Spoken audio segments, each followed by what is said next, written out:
Good evening. Welcome to the May 8th Village Board Work Session. This meeting is now called to order. We'll begin with the pledge. I pledge allegiance to the flag of the United States of America and to the republic for which it stands, one nation, under God, indivisible, with liberty and justice for all.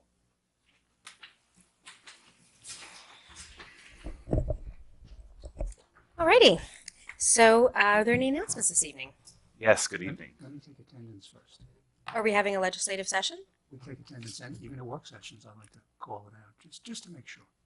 Okay. We don't usually, but okay, go ahead. We don't? No, we never do. I just made something up. Let's do it. Is that something new that we learned over the weekend? I'll tell you. Trustee Herrera, you are here. Present. Trustee Bazemore, you just is not here yet. Trustee Quezada is here, and the mayor is here. Thank you, sir. And I have just made up a new. Go ahead with the announcements. I like that. Please. All right, now that all the formalities are all set, come here, the most talented middle school and high school musicians in Westchester County, tomorrow night at Ossining High School. The spring concert of the Youth Wind Ensemble of Westchester will be in Ossining tomorrow, actually, at 8 p.m. to 9:30 p.m. It's a free event, and for more information, you can contact Mr. Morrison at the Ossining School District. But that's tomorrow, 29 South Highland Avenue, and it should be a good show. The other two events that I was asked to announce, the Greater Ossining Chamber of Commerce is having its inaugural Business Milestone Award ceremony, recognizing business achievements in the Greater Ossining community, milestone legacy, friends of business, family business, women-owned business, nonprofit, Business of the Month awards. That's being held this upcoming Tuesday, May 14th, 2019. The breakfast and awards will be at 8:30 in the morning at the Briarcliff Manor, 25 Studio Hill Road in Briarcliff, New York. To make a reservation and to buy a ticket, which are $25 per person, please call 914-941-0009 or email info@ossiningchamber.org. That's my events. And I just have one little statement. I just have to read it. Just got to pull it up. I'm sorry. I just had it here. Here we go. So, last week, Town Supervisor Dana Levenberg made a comment that I really had to sit back and reflect what my thoughts were as an elected, as a person in the political scene in the community where I live. So this is the statement that I thought was most appropriate given the amount of emails and phone calls that I've gotten regarding my comments at that meeting. So I've been thinking about the Town Supervisor Dana Levenberg's remarks last week and her comments regarding myself and my co-trustee Quantel Bazemore. She stated that she was very disappointed in us to vote against someone who has personally and professionally supported us in our past. That truly struck me. It shows that the true fundamental divide of the party versus independence. The fact that the village manager has known me for a large amount of time or supported me in my endeavors or was the former employer of my co-trustee should have nothing to do with whether or not she's fit for the position, or if the process was clear, or if we had enough time to vet her and review her contract. This is why people don't trust politicians, because it is assumed that because you know someone or have done something or they have done something for you at some time that you owe them and that you should go along, no questions asked. Isn't that the definition of cronyism? And have we gotten so sure of ourselves that the supervisor can chastise me and my colleague in public for not doing exactly that? So I just wanted to put that on the record. Since the town supervisor felt led to come to our meeting and share how she felt about us appointing our new manager, which I'm very excited to start and work with in June. But I just wanted to address what our fellow elected said in public to make sure that we're all on the same page. That's all my announcements for the evening. Thank you. Any announcements from you? Trustee Quesada? Thank you. No really announcements, but we had mentioned that I'm the liaison for the landlord-tenant part of our boards and commissions, and we actually have 3 vacancies currently right now. We are looking for 1 tenant and two, neither, I guess. So if you are interested in being involved in part of the process, please go to our website. It's actually now the previous logo that we had. Thank you, Jamie. To get involved with the hands up in there, please click in there and follow the links. Go to the landlord tenant portion of it, and you'll be able to submit your application in there. So again, we are looking for a tenant and two, neither in there. And they pretty much, you can see there's a lot of information in there. The group itself is very active group. Very happy to be part of that. So please, if you want to get involved, please just go and apply there. Thank you. And I'll pick up from that. And the Landlord Tenant Relations Council, thank you. That's one of the few committees where it's specific. Where there's in totality there's 3 tenants, 3 landlords, and 3 people who are neither tenants or landlords that serve on that. So it sounds like all of our landlord positions are not changing, but we have some openings in the other positions. So thank you for checking on that. And then let me just clarify for folks who are interested, there are positions now available on all the land use boards, which may be as alternates, and there may be some actual, those are not available yet because we haven't passed the law yet. We'll have that discussion, but I would expect that we will probably have both the alternates, depending how the local law goes, Right. as well as actually some seats may be opening. I know, for example, EAC, there is an open seat. There's definitely, there's a seat right now for Right now on the EAC, so EAC. anybody who's interested in the Environmental Advisory Council, any tenants or non-landlords, non-tenants that are interested in Landlord Tenant Relations Council. Are there other committees that we know we have positions available right now? Not on the other No, ones. that I'm that's it aware right of. now. Okay, The Great. alternates will, once we've passed the legislation, then I can add the alternates in. okay.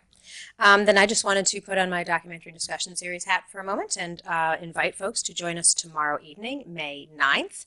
As usual, it is at the Ossining Public Library at 6:30. It is free to the public, and we are going to take you to a very remote location in the world, out in the middle of the Pacific Garbage Patch, and a film called Plastic Paradise with a couple of really impressive panelists who will be with us for our discussion following. So please join us at the Ossining Public Library at 6:30 p.m. for the Ossining Documentary Discussion Series. To learn more details, go to ossiningdocumentaries.org. Miss, what title are you wearing today? I guess you're just our Corporation Counsel. Corporation Counsel Kahan. Thank you, Mayor.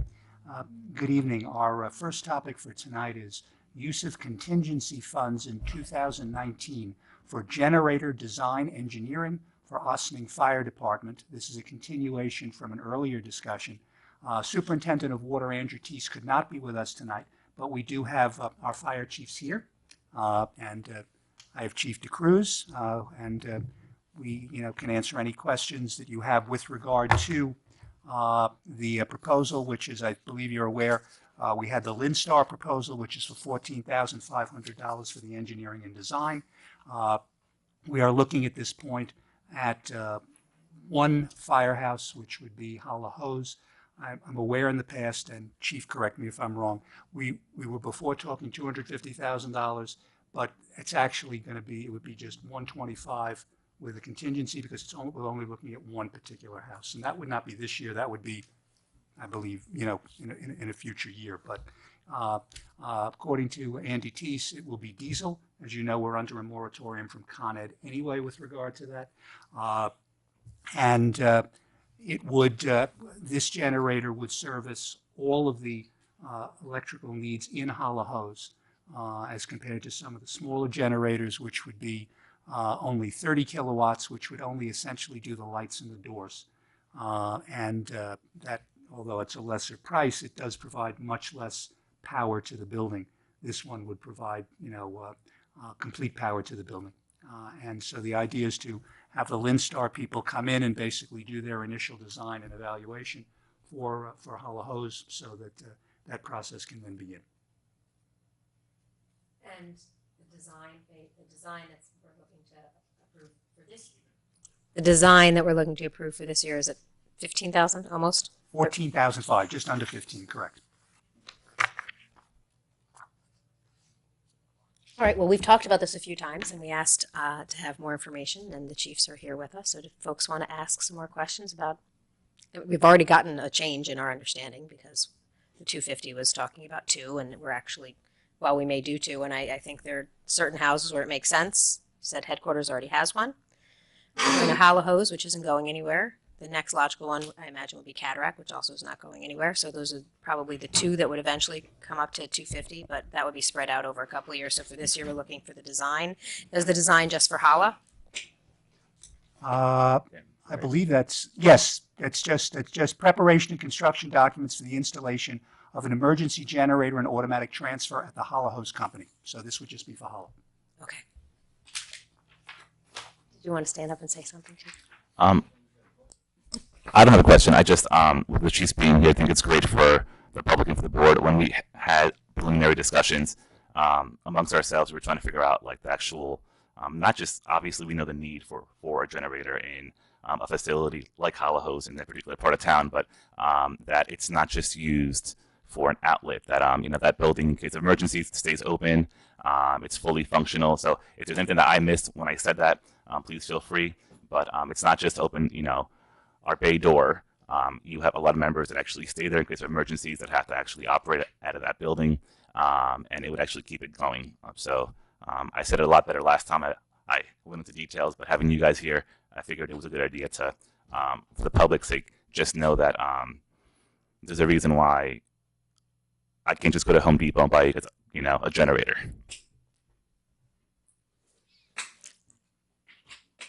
So we just had a couple of the trustees joining us, and as you can see, we're on. No, we understand. The first item that we're discussing is the contingency funds being used for the design of the generator for Hollow Hose. And one of the differences from the last time we discussed it is, while the design fee would still be the same, we are actually only talking about the anticipated cost of the generator for Hollow Hose being half of what we were originally thinking of the cost it would be. It's $125 for this. When they talked about $250, it was for 2 firehouses, because ultimately, as we discussed, we would probably want to do additional firehouses. That would make sense. Starting with Hollow Hose, it's $15,000 this year for the design and anticipated $125,000 or so next year for the actual generator, which would completely power the building. And we have all 3 of our chiefs here, and Stuart is well versed from Andy if we have questions from the village side. So any further questions that we have? Sorry, Chiefs. I guess some of the parts, and I'm sure you may have been mentioned is, I guess, part of the questions that we had last time was, do we need the whole firehouse to be fully powered? Can we section some of the areas where actually it's needed? How does that work? And UN, does it make sense to have maybe a smaller generator that will support 75% of your facility than actually 100%? And when I say that is because in part way back when I used to work in a facility where we had a generator, it worked for emergency lights, emergency services. It was minimum power just to conserve some of the energy and actually help the building until the power comes back, so to speak. So is this something that we could work? I mean, I know it's $125,000 now, which is a lot less than $250,000 that we were talking about last time. So if you can I wasn't part of the conversations last time, so if you can just help me out understand some of that stuff. And again, that was some of the questions that we had here a couple meetings back. So if you can help me. Like I said, Andy was handling it. I wasn't here the last work session. I'm sure they have a generator that could do half the building. To me, it doesn't make any sense to do the project halfway, because that's basically what it's going to do. And if I have people in there for 12 plus hours on limited power, and that's the part. That's the part that I think we were missing from your end, sure. I would rather have the building fully powered from our standpoint.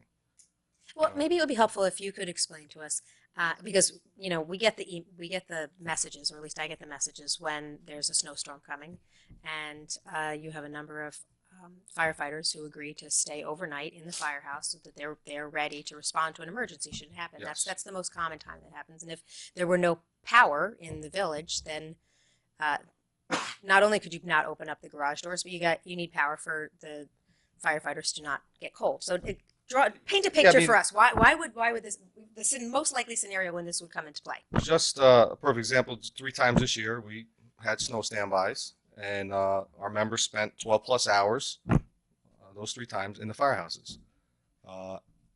If it was in the middle of a snowstorm and they had no power, which has happened before, but, you know, we've dealt with it. You got members sitting there in the dark, no heat, no electric, no radios. The truck is plugged in. If the truck's not plugged in for a couple hours, the radios aren't being charged on it. It's got a shoreline plugged into it. So there's a lot of things that affect it. Not just the members sitting in there in the dark.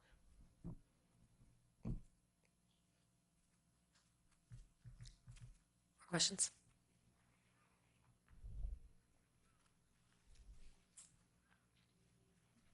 And just so the board to know, the generator that would be planned would be 100 kilowatts. The smaller generator would be less than a third of that at only 30 kilowatts. So you'd only get a much more limited amount in terms of what they could use were it only at the smaller of the 2 generators. This one would do it. What is the life, and probably Andy will know it, maybe Chief, you may know, what is the life expectancy of a generator that size? I don't know the answer, so I'm not going to answer that question. Andy. Andy would probably know that. So, and the reason why I'm asking that is that because, and obviously it's not, we're going to be replacing that at some point, sure. So what is the life expectancy of something, an item like that? Let me ask you this. So we have a generator right now in headquarters. Headquarters has one, yes. Diesel. And that was pretty much installed when headquarters was first built? Yes, in 2006. Okay, so, and we have, and Tom is there, so we have not replaced that generator at all? That you know? No, that that's the original that's the generator. original. Just yearly servicing on it. Of That's course, it. yeah, no. In maintenance, I'm sure you guys started out to make sure everything's Yeah, it working. runs once a week. Yes, Yeah. So that's what I'm asking. So whatever we pay at that time, we actually have utilized that this whole time. Yes. Okay. All right. That's all I have on my end. Thank you, Chief. Well, I'm someone who has lived through blackouts that have lasted over a week when I lived in northwestern Queens before I moved here. And I also was in Manhattan when we lost power in the whole Northeast. So I very much understand the importance of having our first responders being able to have access to their buildings. It does seem like a big number, so thank you for explaining it to us.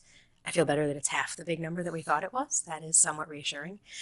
So then I assume I'm not hearing a lot of resistance to moving forward with the 14,500 for the engineering. So is that something that will go on next week's agenda as a resolution for us to move forward with paying for the engineering portion of this? I just heard from Mr. Teese, 40 years is the expected. That's life it? All right. Really? 40?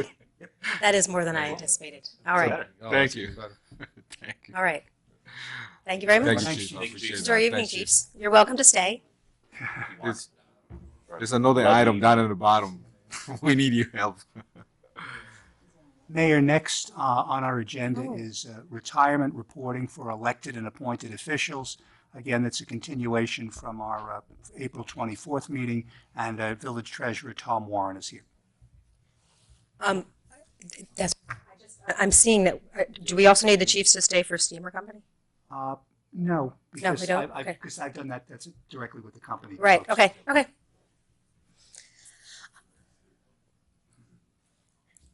There's chatter in the seating area here. Things are happening. It's just not on camera right now. Tom. Welcome, sir. Good evening, Mayor, members of the Board of Trustees. Retirement reporting. I've been here previously to introduce the topic that the retirement system requires elected officials and appointed officials that are not part of our time record-keeping system to submit a record of activities after election or re-election or appointment or reappointment. But that there is a process that you can recertify your hours for up to 8 years.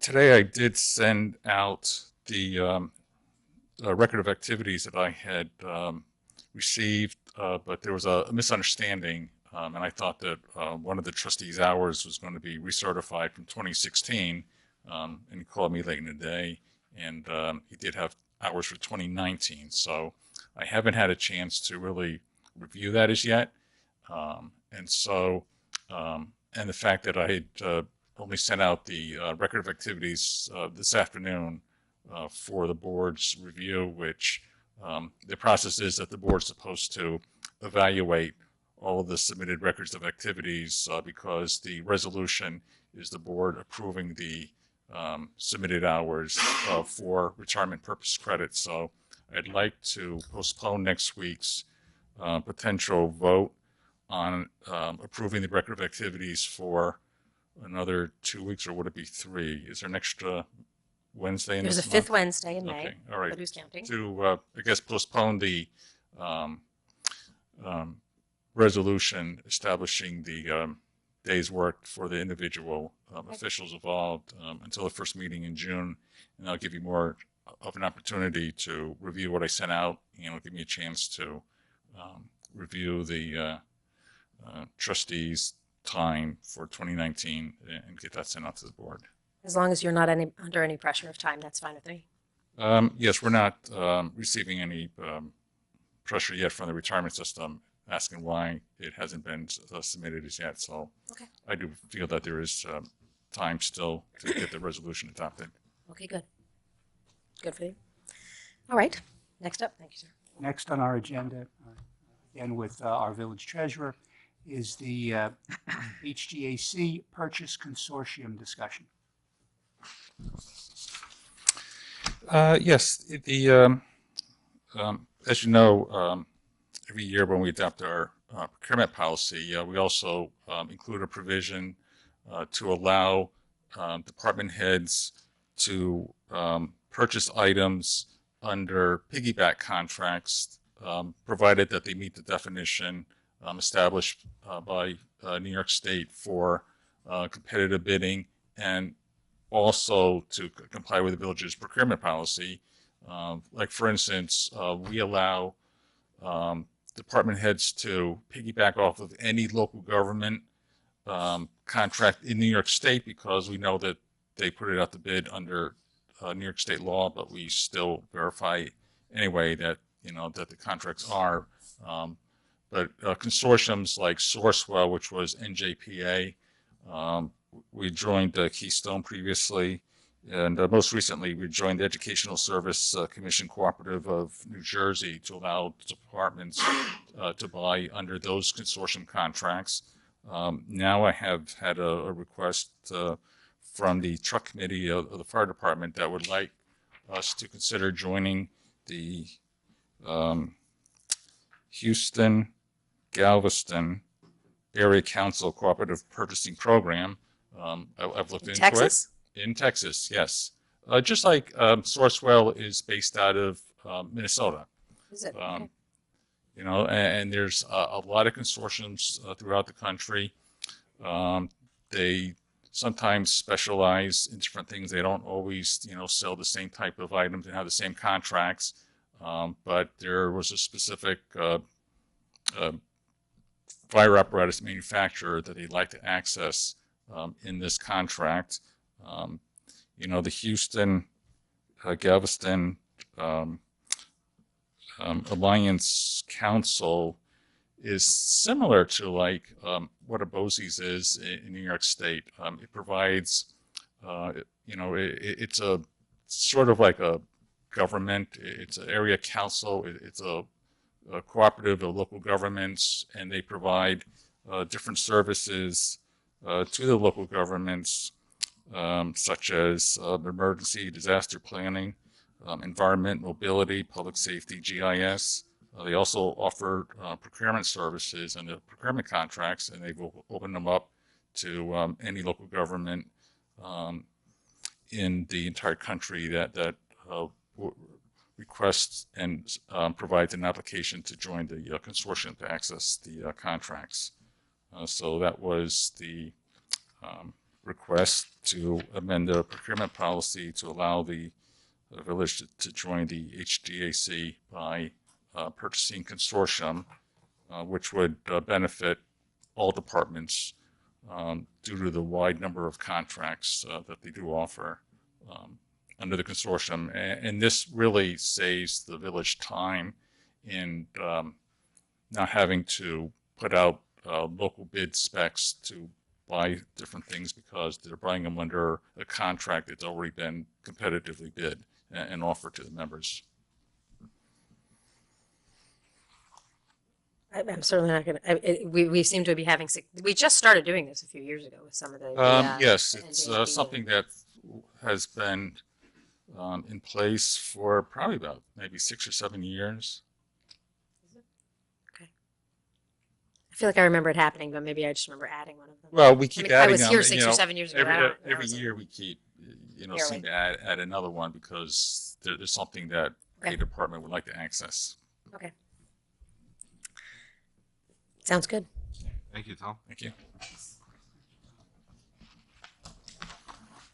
A little resolution for the board on that for next week. Thank you. Next is the discussion of the renewal of the lease agreement with the Ossining Steamer Company. And I've had some discussions with the membership over at the leadership over at Ossining Steamer. Their most recent lease just expired on March the 31st. It was having an annual 2% increase. So in the last year, the village was paying on an annual basis $16,285.54.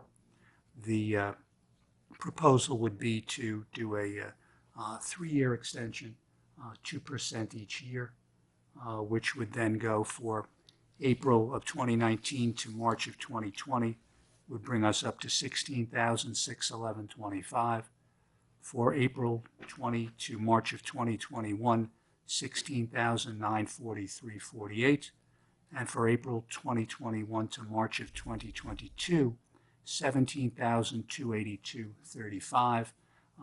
The rest of the terms of the lease agreement would remain the same as they have in the past. The acting village manager and I had discussed this, and as I said, I've had discussions with members of the leadership over at Steamer with regard to the renewal.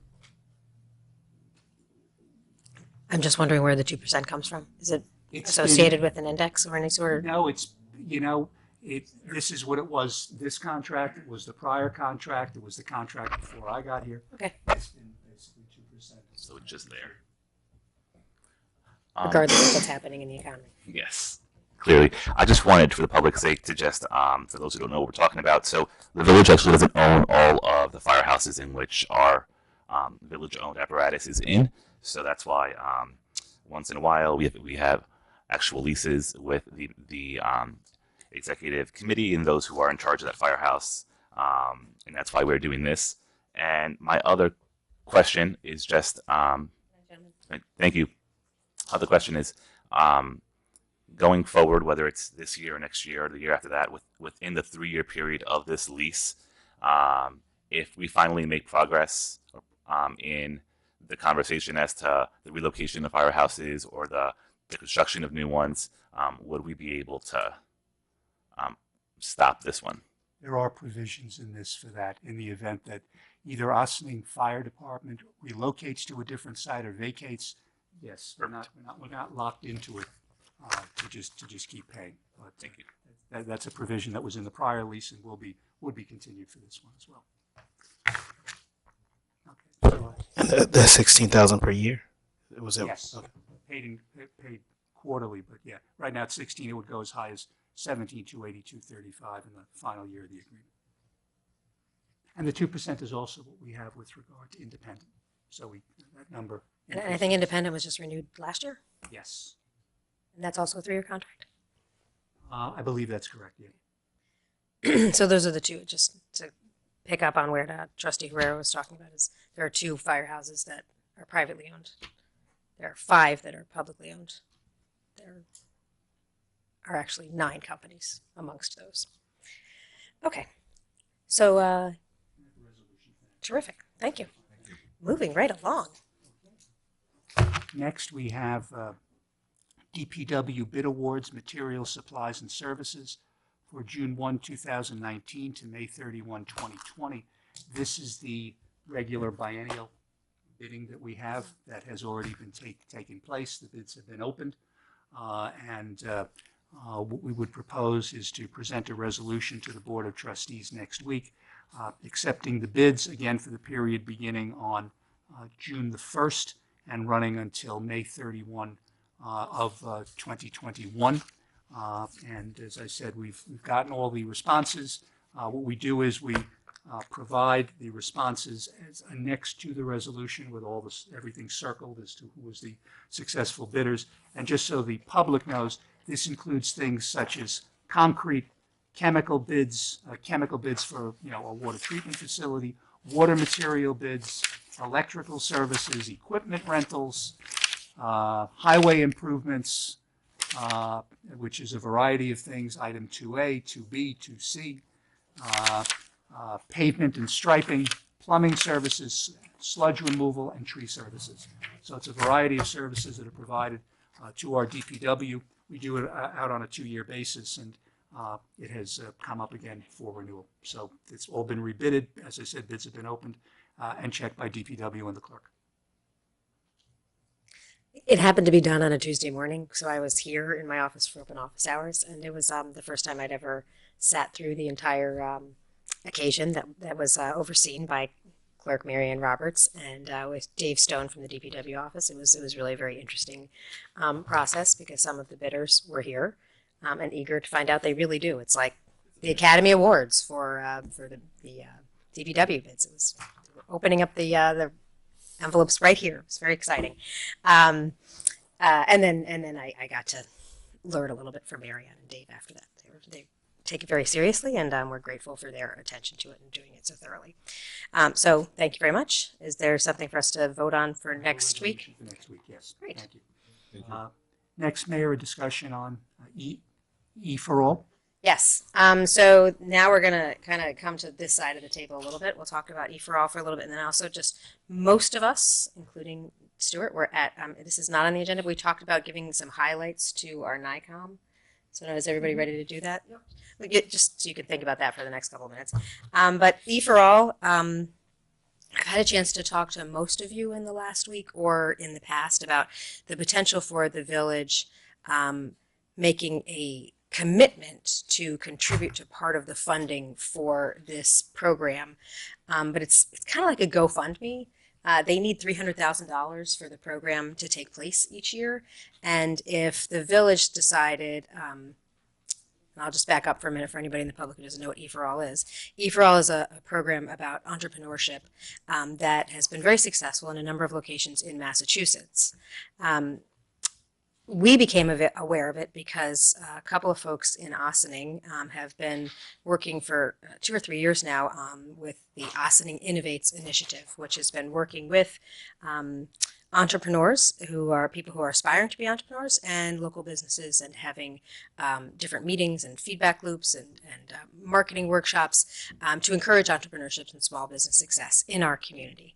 And the folks who have been leading this effort, we're looking at models, successful models for helping entrepreneurs that would really make sense for our community particularly, because there are some entrepreneurial incubators that are looking for the next Tesla, and that's where they're focusing, and they're looking to get a major financial return on their investment.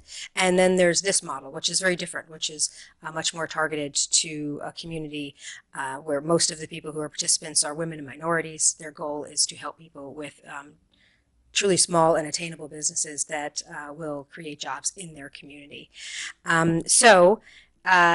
Most of the money that they're raising for this program will be from private sources. They are looking to get some public dollars. They've certainly been in touch with folks from the county and the state. The idea is that we could have a resolution for next week stating that the village believes that this is a program that very much supports our economic development goals, and that we want to be part of it coming to our community and part of its success. It won't go forward unless and until they raise the full $300,000, mostly from private investors. Us coming out and saying we will put forward 10% of that, we'll put forward $30,000 of it. We would be committing that money And if it happens, then we would contribute it. And I reached out to Tom Warren today just to confirm.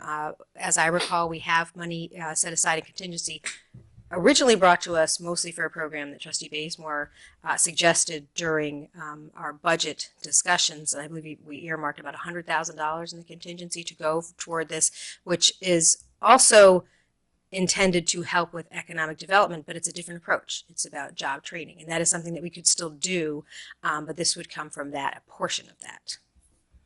So next week, if we have a resolution on, one of the benefits of doing it next week is that we would have it before we are submitting our DRI application, because it helps tell a nice story about our community, that we are supportive of economic development, and that this is a program that is being introduced to our community from members of our community. And next week, if we have it on the agenda, Abby Lewis, we've had presentations from Abby and Henry, and some of us have participated in different community meetings, so we're familiar with the effort. But Abby will be with us next week. And so I was hoping that today we could, if nothing else, come up with what are the questions that we would want Abby to address for us next week before we vote on this resolution.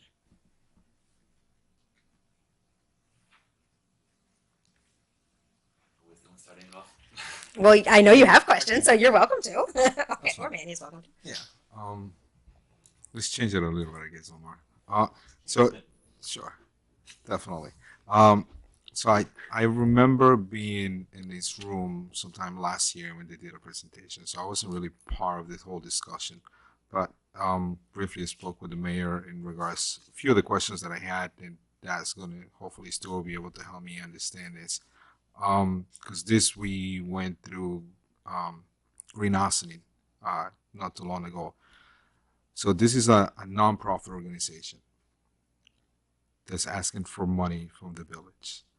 Green Ossining came in before Earth Day asking for about $500. We were told that we cannot give money to a non-profit organization. The program went great through Parks and Recreation, sort of, we went through that. How does that work for this particular organization? Now that it's not $500, it's 10% of the $300,000. So how does that work from a municipal point, so to speak? That's correct. It would be a violation of the state constitution to provide a gift. I was viewing this as somewhat similar to what we've done with the BEAMS program. If you remember, we have that with the library and with the schools for the after-school program, which was a contribution, I think, a significant contribution by the village, because I think there was initially supposed to be a grant, but the grant did not come through. So we put up a certain amount of money. And I would view it because it does have a benefit to the village. It's not, in a sense, a pure gift in that particular regard. So I think that it would not be viewed as something that would be create an issue under the state constitution in that particular regard. Because and my immediate thought was it's in that way similar to what we're currently doing with the library program now for middle schoolers. So, so the other portion of this, I guess, and this is more like, again, and I don't recall the whole conversation from last year, but so you brought up the library program that we have worked in, Yeah. and I remember Quantel brought that sort of the idea. So that has sort of become, my understanding is now it's the second time in a budget that we have allocated money for that. So it's more like a yearly program that we've been putting together. I believe this was the second year. Second year. Second year. The first Right. first year, I think the hope was that there would be a match by a grant Through Westchester. The beams, yes. Uh, That's what we- that the grant didn't come through. Was the county. program 3-year program? Was it? I do think you the remember? Was it a grant was 3-year? 3. I think the But grant. the grant period- was three I years. think the sure. grant period was 3 years. So my question, I guess, to this particular program, and maybe you be able to help me understand this, is this going to be every year, or this is a one-time sort of gift to them, and how does that work? I know we're not gonna get the money back. It's just more like for them to help and sort of like start within our community itself and develop from there. So Right. Business accelerator is actually the term that they use. I was just looking at the website. So what I'm doing right now is I'm just writing down the questions and I'll have Abby. But what you're asking is are we looking at a multi-year commitment or is this a one-off? And that's an important question for us to understand. And I don't have the answer. got it. So those are sort of like the major questions that I have for now. But thank you for clarifying that portion with the library and what type of work we do with them. Mayor, my recall is we did pass a resolution We did in support of that. in support of it at that time. Yes. So yes, But it did yes. not mention the. There was no financial commitment. commitment associated at that time. I Just believe they were applying. That was this year. I They were believe first they were applying. applying for that, and they wanted to have. Want to have that as part of it. Correct. Stuart, could you further elaborate? Just remind us how we were able to do the library thing versus gifting. My recollection, Trustee Baseman, I'll have to go back and look directly. I believe that because of it was directly affecting or assisting children in the village who were going to be benefiting through the program, that we were able to essentially say that this would be, that in other words, what they were doing was benefiting the village as well. As long as there's a benefit to the village is really the critical thing here. So we're not just sort of giving money away to somebody. Here, it would be benefiting your local entrepreneurs, presumably. These are Ossining people who would be doing this. I don't think it's limited to Ossining people. I think the distinction is it's not a donation to a group that we just think does good work. It's a contribution to a specific program. It's like Beams is a specific program. This is a specific program. And like in the way that Beams helps those middle schoolers, the point is if this helps from an economic development standpoint, then there is a benefit to the village. So it's not simply viewed as where someone comes in and says, could you just give us some money for something? But you have to be careful, admittedly, because if it's something that is viewed as a gift, you're simply not permitted. I know there were I believe there were a couple last year where I was asked the same question on other things, and it was, since there was really no benefit to the village at all, my recommendation at that point is you couldn't do it because it would be a village, it would not be appropriate donation in that sense. That sort of kind of, thank you. And that sort of kind of leads me, I guess, to another question that we could ask is because and I'm going to go back to this particular program that this library has, is because it's based on the library, sure, it's contained within the library itself. So I would like to make sure if the board, agrees to pretty much give a donation to this particular program, how do we ensure that this entity, so to speak, is going to stay in the village to benefit the residents within the village itself? Because that's what is That would not. be important. That's the key part. So how do we ensure that stays within the village limits? Thank you, Trustee Casada, because I do believe that there was something about the fact that it was the library, and we had talked about the recreation and similar how we do like IMAs with one government entity versus another one. So seeing how this is not a government entity, how is that? Because Beams, they do their own program, whatever the case may be, with their own vendors, but we don't actually. They're not iDirect vendors. So how does that work? Well, you know what? I think you raise distinctions that are fair. And I think what I'll look at it more, I think it's also fair to ask Ms. Lewis some questions on that, because we don't want to be in a situation where it looks like we're essentially giving money to one nonprofit over another without necessarily a benefit to the village. So those are questions to ask, and I may even pose some of them to her before next week to just get that. But you're right, Beams was initially supposed to be sort of almost like an IMA type arrangement, with the library and everything like that. What it has devolved to is effectively, it's a line item in the village budget that we provide for this particular program because there is no, match from the county at this point, and wouldn't be. I think it's another 2 years before that comes back up again. But I will check to make sure that we don't essentially create our own problem for that. So what I can recall from E for All, because we're talking about entities and how we go about this, and Mary, correct me if you know more, but I think like the community of Lowell, like this was something that was supported by their municipality. It was a part of like their workforce development program, right? I think that's the key that's missing here because with the Beams program, that is something that typically goes under the recreation budget, the school district, right? There's a particular place. We don't actually have a workforce development. Like if we want to decide that, hey, part of our economic development is going to be workforce development and encouraging entrepreneurship, I think this conversation is much easier, right? But seeing how it's kind of piecemeal at this moment, I think this is a time that we could particularly have a broader conversation about like what does that look like.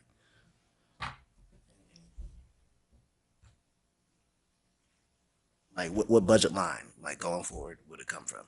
Because this is just for the first year. We don't know that actually.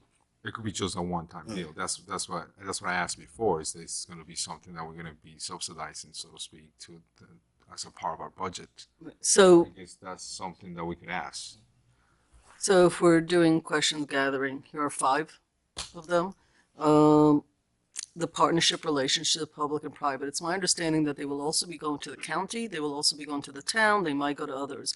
So percentages, if we have to do 10 and the town has asked for something and the county, I mean, if that's what they're doing, and I don't know where they are right now, that would be important to know because the percentage of involvement, regardless of a comparison to what we've done in the past, would be of interest. Also, can they guarantee that 51%, for example, so a majority would be set aside for, let's say, Ossining residents? Because one of the things that I think is often confused about this program from other incubators and other programs is everybody thinks about high tech these days, right? It's startups, so you have shared services somewhere, lawyers, marketers, classes, all of this stuff, job development, presentation, elevator speeches, that's the stuff they do shared and bring professionals in, which is part of their model. But they're talking about like people who want to open a bakery. They're talking about a woman who did stitching on some stuff that became a big deal. A mechanic who did X, Y, and a lot of it is more like maker spaces that now more and more high schools are doing, not really the high-tech incubator model. So it is actually, and when I was on their website, to remind myself, it is really about community building. It is really about jobs and helping, a baker create something that maybe one day gets franchised and becomes the next, I don't know what, the next McDonald's of, maybe that's a bad example since I don't eat there, but that concept that it goes from a small local to a big who knows what. And that would be phenomenal for people in this community. A majority of their people are actually women, so they've had a lot of success in getting women. So I'd like to know if there's a way, regardless of what we've done in the past, just going forward, is there a way to say to them, you get this, but 51%, we have to be guaranteed over 3 to 5 years. Nobody can, any non-for-profit government entity, none of these guarantee that if you're doing job development, that they're all going to stay and live here and that the jobs are for people. You could live here, do the job stuff, and move to another town. So, I mean, you can't shackle people. That's not a progressive environment to work within. But we might say, if you're asking government for support, you might want to guarantee that 51% is held for the people who reside here. I'm sort of making up that 51% because that's a majority equity position. And I think because they're looking for investors, they could say the village of Ossining in the county of Westchester would like to see that if they're going to use their money, that at least the majority equity position. And I think it's a language that an investor who might give them 100 or 200 would feel comfortable with, because this is all a way to build 300,000. It hasn't been clear to me, so the next bullet has been brought up by everybody here, is time frame. This is a one-time thing. This is like we're coming back to, I mean, even, when Ms. Joselo was here, the understanding was we're doing it based on something else that they're getting, and then they didn't get, and we're still paying. you know, as much as I love the program, not really the deal we agreed to in the beginning. So this is different though, right? We've got to make sure that the parameters, so the timing is really important. And it would be important to know what other folks they're talking to besides government agencies. I would be interested, maybe they can't name them. I do have to say that when the mayor was speaking, a couple of things that I took away, and they had invited, I think, every elected official, town, village. I mean, they had a whole list over the past, and they've had parlor meetings in people's homes for the past 2 or 3 years, and a whole bunch of people are involved. So I'm not sure which of the meetings and in what year I heard it, but I think that it was all about their success story in Lowell, Massachusetts is about immigrants, women, small businesses making it big was like their success model, and that they had a lot of funding in Massachusetts from private investors and hope to replicate. And I think they've moved into other states. We are not the second location, like the second. I believe there's 6 in Yeah. Massachusetts. They don't have any in New York yet. Right. So we would be the first in New York, and I think this group is aiming to be in Westchester. Like, we want to be the center where they open this up in Westchester because of their excitement over it. I don't think they can say all of New York State, because I'm pretty sure if they can get into New York City or, that's going to be a They big tend deal to for them. focus on small cities. Yeah. Ossing's actually Communities, actually. smaller than, Yeah. than where they have been. It would be a little bit of a smaller city. And Right. there was some But discussion they're about expanding. I mean, when we described it, for those that don't follow this, it's not like we're the second ones in this play. We would be the 7th one in this. So there's a history for them. But, the expansion of, like, what does it include? Like, are they opening in Ossining, but also looking at, I don't know, 10 miles from here? Because that would not be workable for us. So, I mean, those were the sort of 5 things that that I think was actually said here. And then the issue of,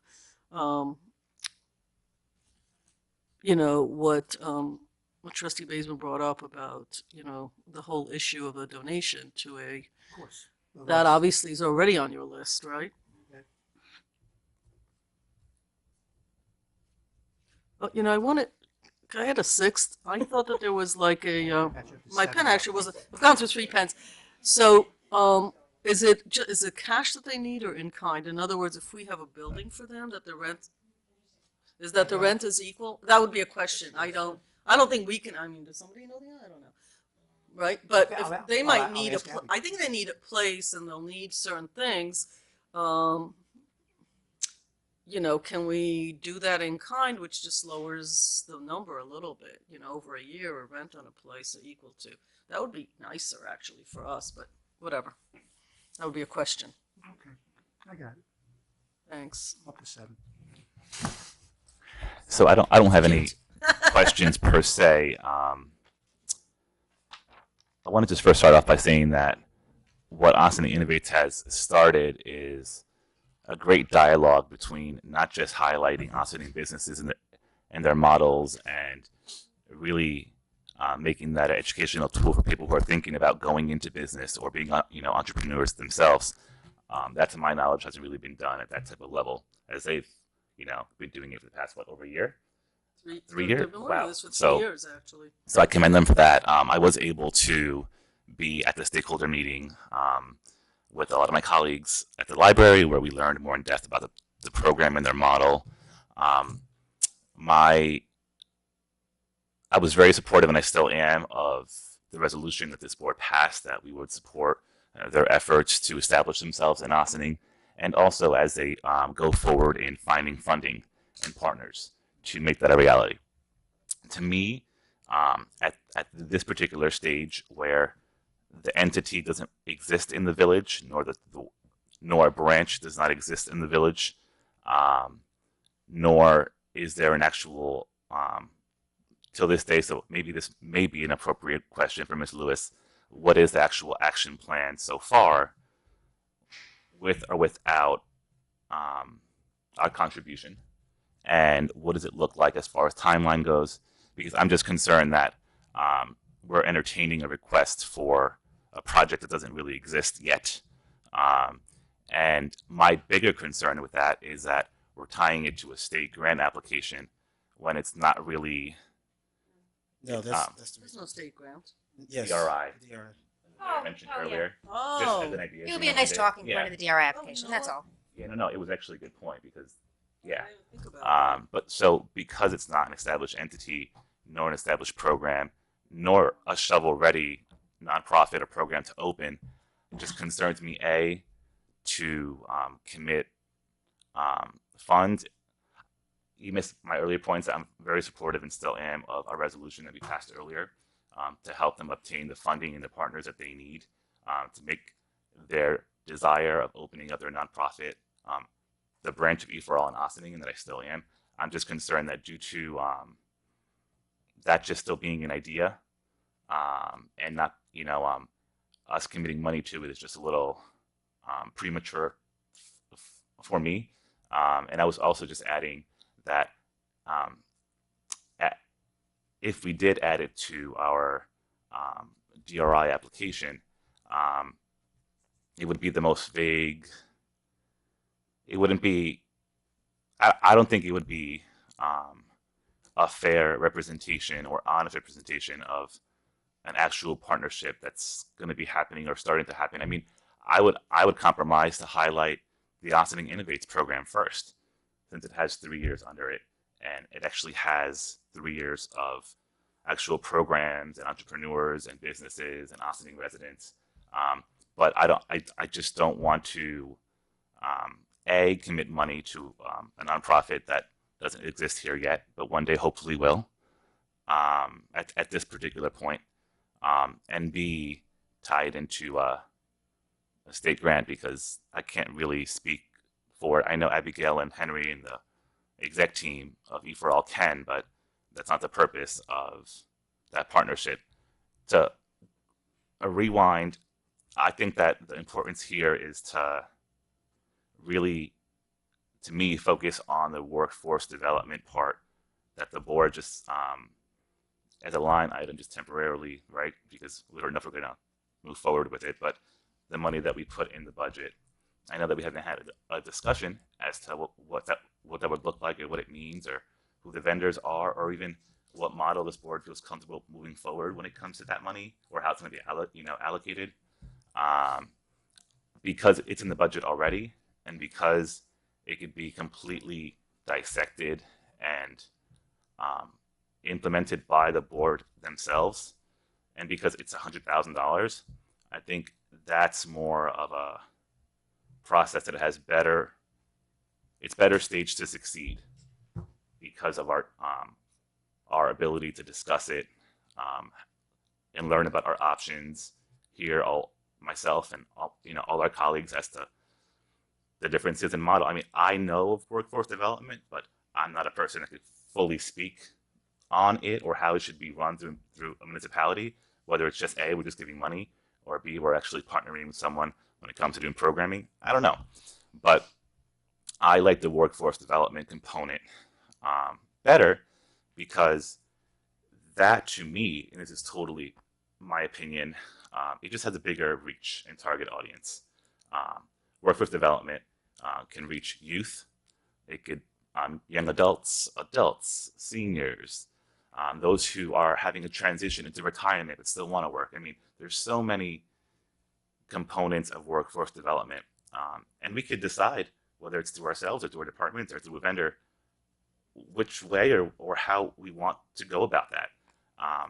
And I think it's a better impact because we could actually work with the Department of Labor and the county to actually see where are our flaws. I mean, I think that right there is exciting because that's really having an open discussion as here's our stats, here are our local experts, this is the current climate in Ossining when it comes to unemployment insurance, which we could actually get from the state. We could actually get figures and see how, what are the deliverables that we want from this program using taxpayer money. My last point is I'm going to continue to symbolically, and even if you want me to volunteer or something, help E4All any way that I can. But a concern that I've had, and it's not just through this process, but is process. So a lot of municipalities have a process for whether it's at the beginning of the budget or a custom way that the board chooses to go about it to allow nonprofit entities to apply for money. We've been doing it kind of sporadically, just because we invite someone, or I know someone, and they come in and they present to us, and now they could ask for money. But then, that creates that perception of inequity, when in reality, it's not what we're trying to do here. And I want to make sure that every nonprofit that has a vision, that actually has a public benefit, as you mentioned, has an opportunity to be heard by the village. And maybe that's, I know a lot of cities, they invite them to submit actual funding requests. But in our case, it would be a lot smaller, because we don't really do that, right? But whether it's 500 or 100, or I can't guarantee that there's not another nonprofit or entity in Ossining that can do the same thing or better, and they're already here, but they just didn't know about it, or I didn't reach out to them, or so that's just more of a process issue. So I think that us already submitting a resolution and still abiding by it and supporting it, that we support the full launch of its effort to raise funds stands. If there's any other way that we could continue to push it publicly to help them raise their money, I think that's fine. But I'm not comfortable using taxpayer dollars for this particular program at this time. Do people have more questions or comments on this? So, what exactly is the rush for this particular program as far as committing the funds next week versus in October? Okay, so I'd like to go back and say a few things. There are sometimes programs that come to us from the community. They're driven by community members. That's part of what's so great about Ossining, is people want to do great things to benefit our community. We see that the reason the dock extension is happening the way that it is because Gareth Huffam is leading the charge on that and coordinating those meetings and applying for grants, bigger grants than the village had applied for. And that's going to be a benefit to our community, and we're really grateful for that. And Beams we've talked about as an example, which was brought to us by, it's really a partnership, I think, with Open Door and Communities That Care and the library, and it's really an extension of the youth programming that we offer through our community center. And this is another example, that whether it's economic development and greater access to the waterfront with the dock, or whether it's youth development with Beams, or whether we're talking about a business accelerator which furthers our economic development goals, we get a lot of bang for our buck. When it comes to the Beams program, we're actually the sole funding source for that at this point. With the dock, we are helping with matching funds for a grant, and we're providing in-kind development. In this case, what's being suggested is that we come up with a dollar amount that makes a strong statement, so that when the community members, which started off as the leaders of Ossining Innovates, who have done a lot of research and came up with this as a program that would make a lot of sense to come to Ossining, and E4All recognizes that and is interested in Ossining. The village coming up and saying, we believe in this so much that we want to commit funds to be part of this. And by committing funds, it's very much like a GoFundMe. We're not giving away $1 unless this is actually going to happen. And what we don't, yes, unless they have all 300,000 of it, we don't put 1 penny of it in it. But us coming out now makes a very strong statement as the people who, anybody who's done fundraising, the first 100,000 is 10 times harder than the last 100,000. So us coming forward as the village and making a statement and saying, we believe in this. This has come from our community. It's going to benefit our community, and we believe in it. We've said we believe in it, and now we're going to show we have some skin in the game. Now everybody else should get on board. And when they go and they say to mostly private funders, that this is something that's going to be important for Ossining, they can say, and the village government really believes in it. And we can put out a statement, and it'll get more attention that way too. That's the reason for doing it. As far as tying it into the DRI and trying to have it done for next week, it's not the focus point of the DRI. That wouldn't even make sense.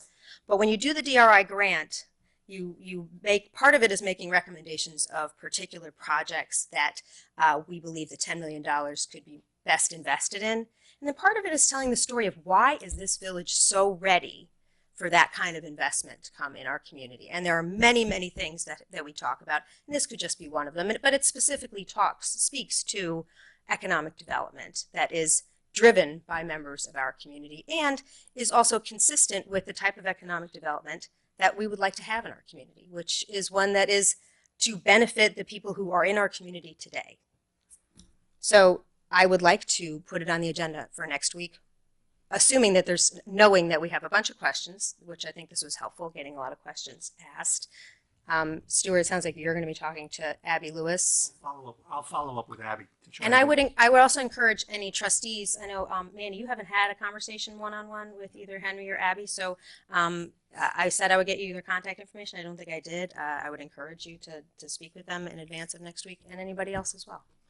So, because you're going to be speaking to her, like when we start talking about jobs and economic development, I would like to flesh that out. You know, like what does that look like in this region? You know, like here in Ossining, because pathways, which I found from Yonkers. Yonkers was doing it. This is they've worked in Harlem, Yonkers, throughout Westchester County, New York, right? So they can actually come and say, hey, here's our record, right? And this is what it looks like. E for all, nothing wrong with being innovative, right? But like, what's the record? Like, they did that, yeah. And they invited everybody on this board, and they invited the community to meet with these people to look at their record, and they were actually in Ossining to review all of that. I'm not saying that maybe you weren't satisfied with it and other people weren't, but just to be clear, they have done that. So, excuse me? Yeah, you were right in the middle of my statement. Oh, okay, I'm sorry. So, regardless of whether it was said then and there, as we have this conversation next week, that can easily be reiterated, right? Like Sure. what exactly that looks like. And just to be clear, when the budgets were done in November,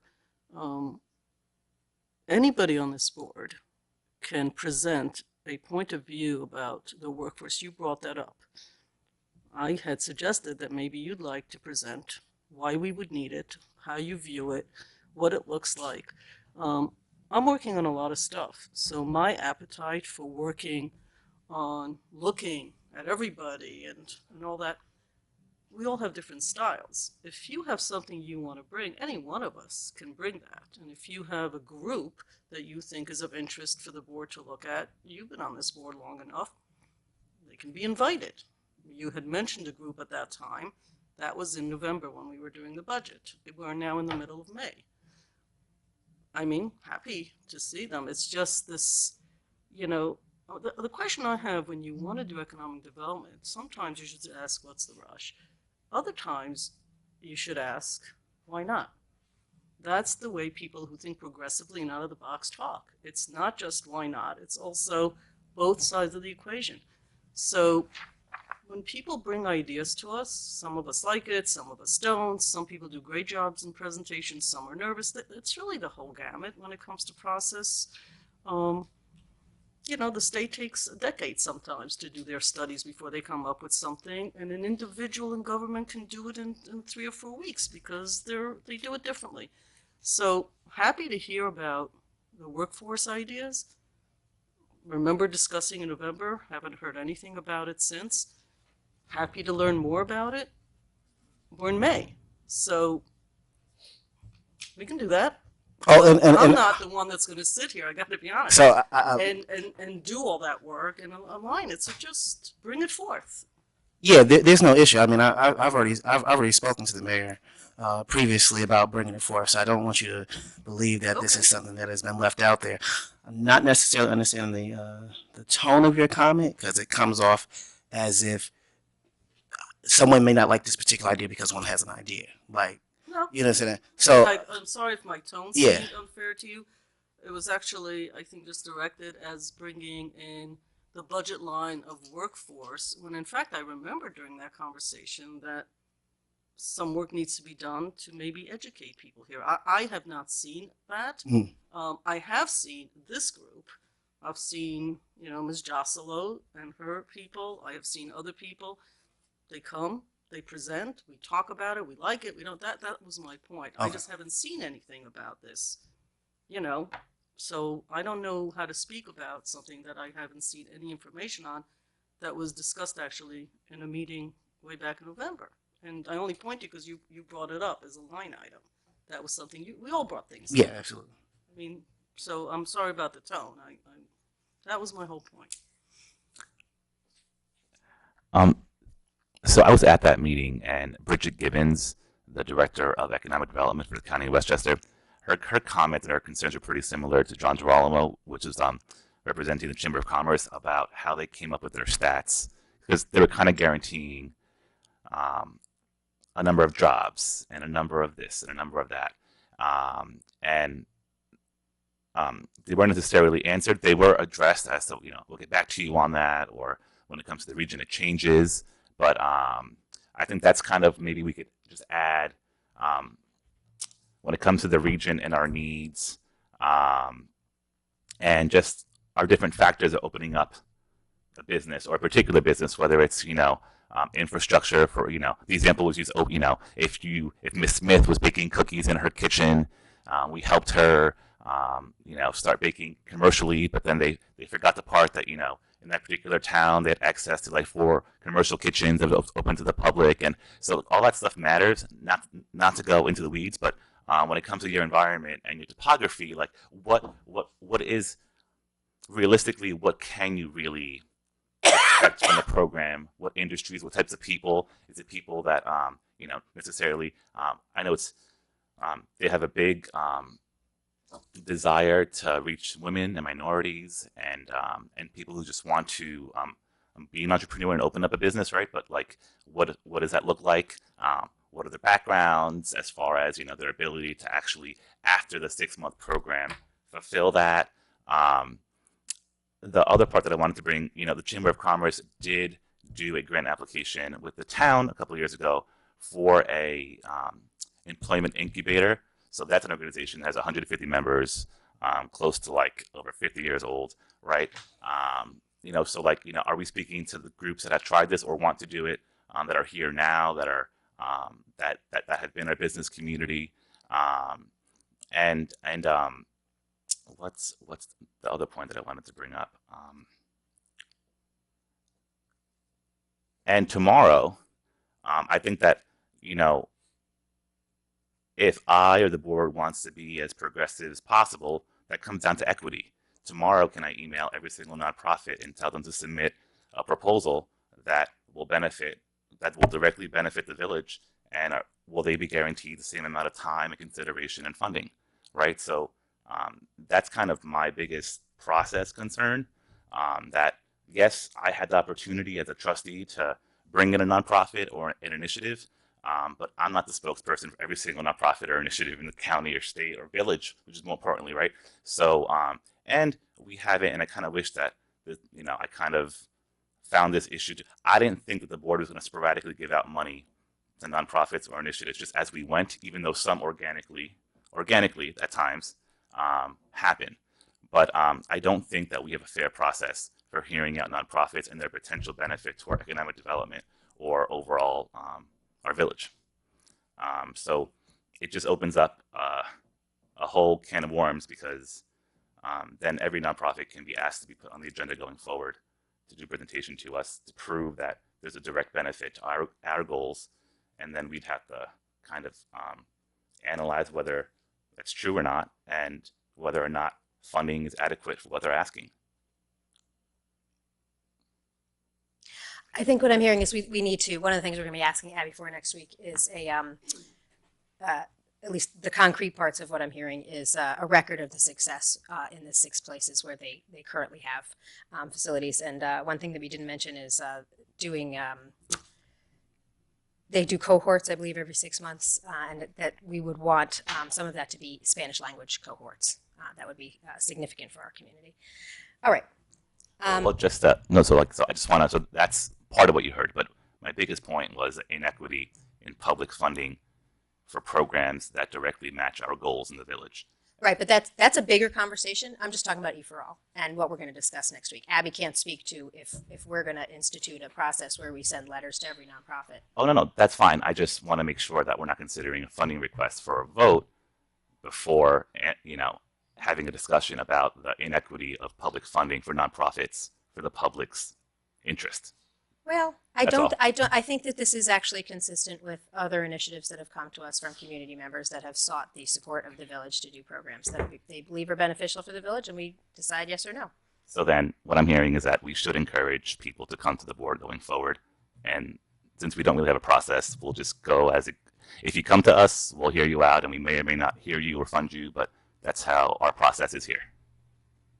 We have examples of how that has been successful, have been really beneficial for our community. We get a lot of bang for our buck when people are working for free to help further the village's goals, and we can help support that. Right, we have a lot of individuals and businesses and nonprofits and entities who are volunteering. So my question is, going forward, are we telling them to come to us, give a presentation, prove to us that they volunteered, prove to us that they've existed, prove to us that they have a public benefit in relation to the overall goals of the village board? And then would that guarantee them? I'm just trying, I personally... We don't have an obligation to ask, the not-for-profits have their own boards and their own obligation to the IRS and their own reporting structures and their own decision makers. They have no obligation to prove to this board anything about anything. When you ask for money, yes, you do. Nor do we need to ask all, I don't know, what do we have, 70-something not-for-profits plus 22, religious organization which functions under that.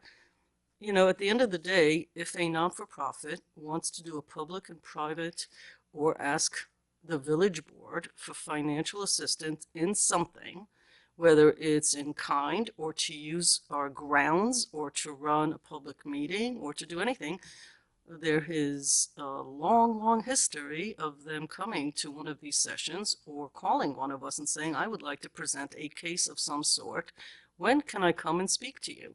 I can get a grant from someone and it says that I need to have my village involved. When may I speak to you? I don't think it's my obligation to teach not-for-profits who have their own boards and their attorneys and everything else lined up of what they need or not need to do. Certainly if one of them has a grant and they need our sign-off or something, I think that there is decades of history of them contacting either the village manager or the mayor or one of us and asking if they can come and speak to us. I don't know. To me, that's a reasonable process used in many municipalities. Everybody does things a little differently. So, works for me. May not. Maybe you think it should be done differently, but I think that's pretty efficient and pretty open. Given that we're saying it now, people are interested could look at it, given that most boards of these not-for-profits have attorneys that instruct them that if you need something from the board, give them a ring. So, seems pretty clear and easy to me. Yeah, no, I actually, you answered my question, actually, so thank you, because no one else did. I just asked whether, to my knowledge, and I've been part of the village for a long time, whether elected or not, it's been a problem here. Not just in Ossining, but I can only speak for Ossining. I never said that we're going to teach nonprofits. I said that this is more of an access and equity question. So going forward, if now that we have it on the record, I mean, it's proposed by you, one trustee, but if you want to, it's the only process that has been proposed, so I'll back it. If we want nonprofits, if we choose not to do outreach to nonprofits because of our own reasons as trustees, we are requiring them to just come to us, and if they have an initiative or project or funding request, that we would do it. But I was just suggesting, we do outreach for a lot of stuff. It's crazy that we just don't do some basic, I didn't think it was a big deal to just have a process that would, especially when it comes to public money. There's a whole national phenomenon right now about participatory budgeting and how people's money is allocated. And just because I'm busy as a trustee, or I don't know every nonprofit or every church or synagogue, yes, every nonprofit or entity or initiative has their own leadership and lawyers and board of directors. But when they apply for money, they are asked to show all of that. Town of Greenberg, a lot of places, there's a process in place. All I was identifying, not as a criticism, more as an open conversation, that we don't have one here, and that we work piecemeal when it comes to who we work with and how we work with them. I'm not saying that we're discriminating, but when we don't do access or equitable process, that is where the perception of being selective comes in. And I wouldn't be saying this if it wasn't public money. So if that's a proposal on the table, I have no problem. You know, I'm sorry, I'm not proposing Well, I don't know what this anything, proposal so was. I'm not proposing, so I don't know what we're having a discussion about. There is no proposal for me. Thank you. So let me ask you this, Omar. So pretty much your concerns, and I understand your concerns. You know, I've been sitting in this board sort of kind of since 2012, and I've seen a lot of people that have come in front of us for different. I remember one person in specific that came in actually helped us with the bicentennial. Did a great app on locations of different sculptures and the pads and everything else, and he came back again after that whole thing happened, and he wanted to work with the builders to create this app, to create this whole thing. And unfortunately it didn't work because it was some other stuff, more complex stuff that I will have to go back because I don't want to misspeak at this point, but it was something that it was just not doable for us to work with this particular person. And I cannot remember all the details, but I can go back and take a look at the tape and, you know, go back and give you the exact details. And through the years, people have come and approached that. But I'd be happy if you can actually take the lead on this. You mentioned Greenberg. So let's bring it up to the next work session, if anything, you know, the following one, and actually start with the process and put up some sort of process in place. And I'll be happy to actually dedicate a work session, and I'll be supporter of that. Thank you. To actually put, but I want you to be in charge of that. I want you to kind of sort of take the lead on this and try to develop a program and how that may work in the future. And then we'll sit down and, you know, if it's 20 applications, maybe out of the 20 applications, maybe none of them work for what the purpose of the village is, because you'll find that, sure. So if you want to take that lead, I'll be more than happy to support that. But I want to see that in the next work session or the following after that. So we don't have to have this type of discussions and maybe not arguments, but maybe, you know, something off topic of what we're talking about. Actually, I'm a supporter of this. I think this program, you know, there's some questions that I have and some concerns that I have. And I'll be more than happy to reach out to them and actually get some answers and have them come back and do the presentation and that. But I think that's something that we as a municipality and even just past board members have said in here, that's sort of the mentality that we have been working towards to get to it. So, you know, so kind of going back to the main topic of this conversation. So I am supporter. Please, if we can put that back in the agenda, I'll reach out. If you can reach out some additional information that we asked. I think you were like 9 questions so far. Sure. Oh, more than that. Okay. Stuart, Okay. I'm about to make number 15. Okay, Um, go ahead. What will the resolution actually say? Because I don't believe Abby or EFOV is actually an official like Entity. So like, what would the resolution actually state? Like, are we doing, you know? Who would we be committing the You know, money to? yeah. Right. It's a good, like, you want to Yeah. know, are you a 501c? Are you? Yeah, because I this? mean, we've had a. I'm sure so. Yeah. We had a lot of conversations about like who's actually getting the money. Right. Who's raising the funds? Actually, question 1. Number 1, yeah. Just Because that might not need any more questions after that. just excited. Thank you. So just to let you know how I usually frame any policy proposal. So this has not been the first time that I've expressed the concern about equity, about how we do village funding and discussed participatory budgeting or, you know, local government. I brought it up to this because it's very relevant, because despite the questions that we're going to be asking, the 2 residents who run Ossining Innovates, who are going to be reaching out to bringing a nonprofit to our locality, is for the purpose of having public money go to a nonprofit. So I brought up the fact that we don't have a process, and I'm glad that at least I think 2 people that agree on. So this conversation, what's uncomfortable a lot, is what should be happening at these meetings, right?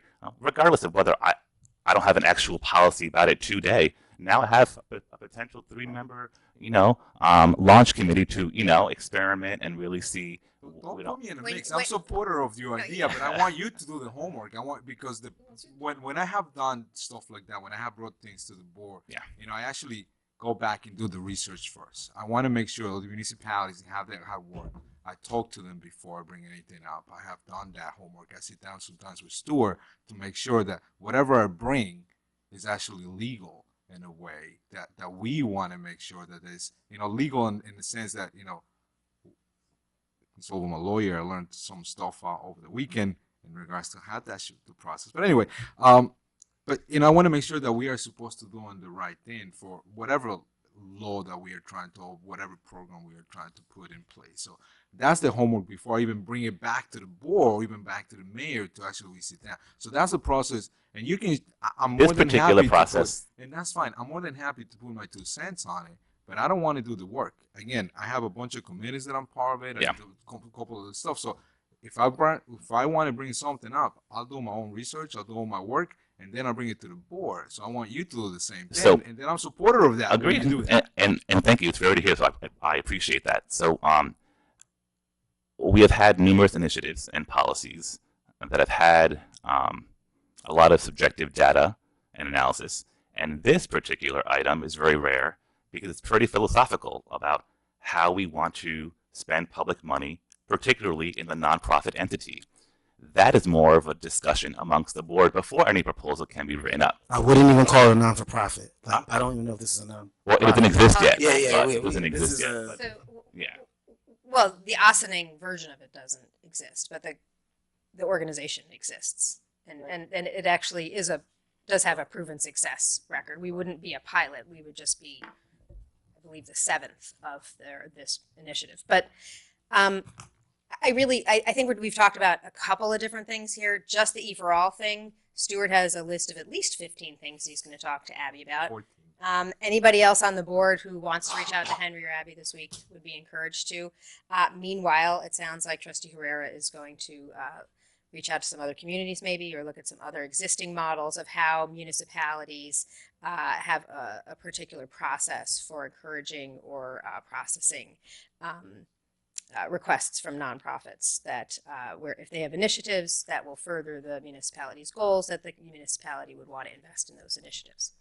Just to clarify and be clear on what I am doing or not doing, I am going to submit a one-pager, because this is something that does not have to be reinvented. It's a process that's used everywhere, especially when it comes to public money. The participatory budgeting model, which can be found on Google in 3 seconds, but I'll find one and I'll forward it to us, and the public can actually view it. There's a whole video for it. And what to my philosophy as to what are 3 things that a nonprofit has to bring, how would they know to bring them to us, and what our process would be in deliberating a request. So in that order is what you could expect from me in order to enable us to have a better, well thought out conversation about a process that has not been equitable in the village. Okay, I don't agree with the not equitable part, but moving on, I think you actually are segueing well to at least one of the initiatives that some of the trustees may want to be highlighting from what you discussed at NICOM, which is the participatory government you guys talked about. We could talk about any of the highlights that people wanted to for NICOM.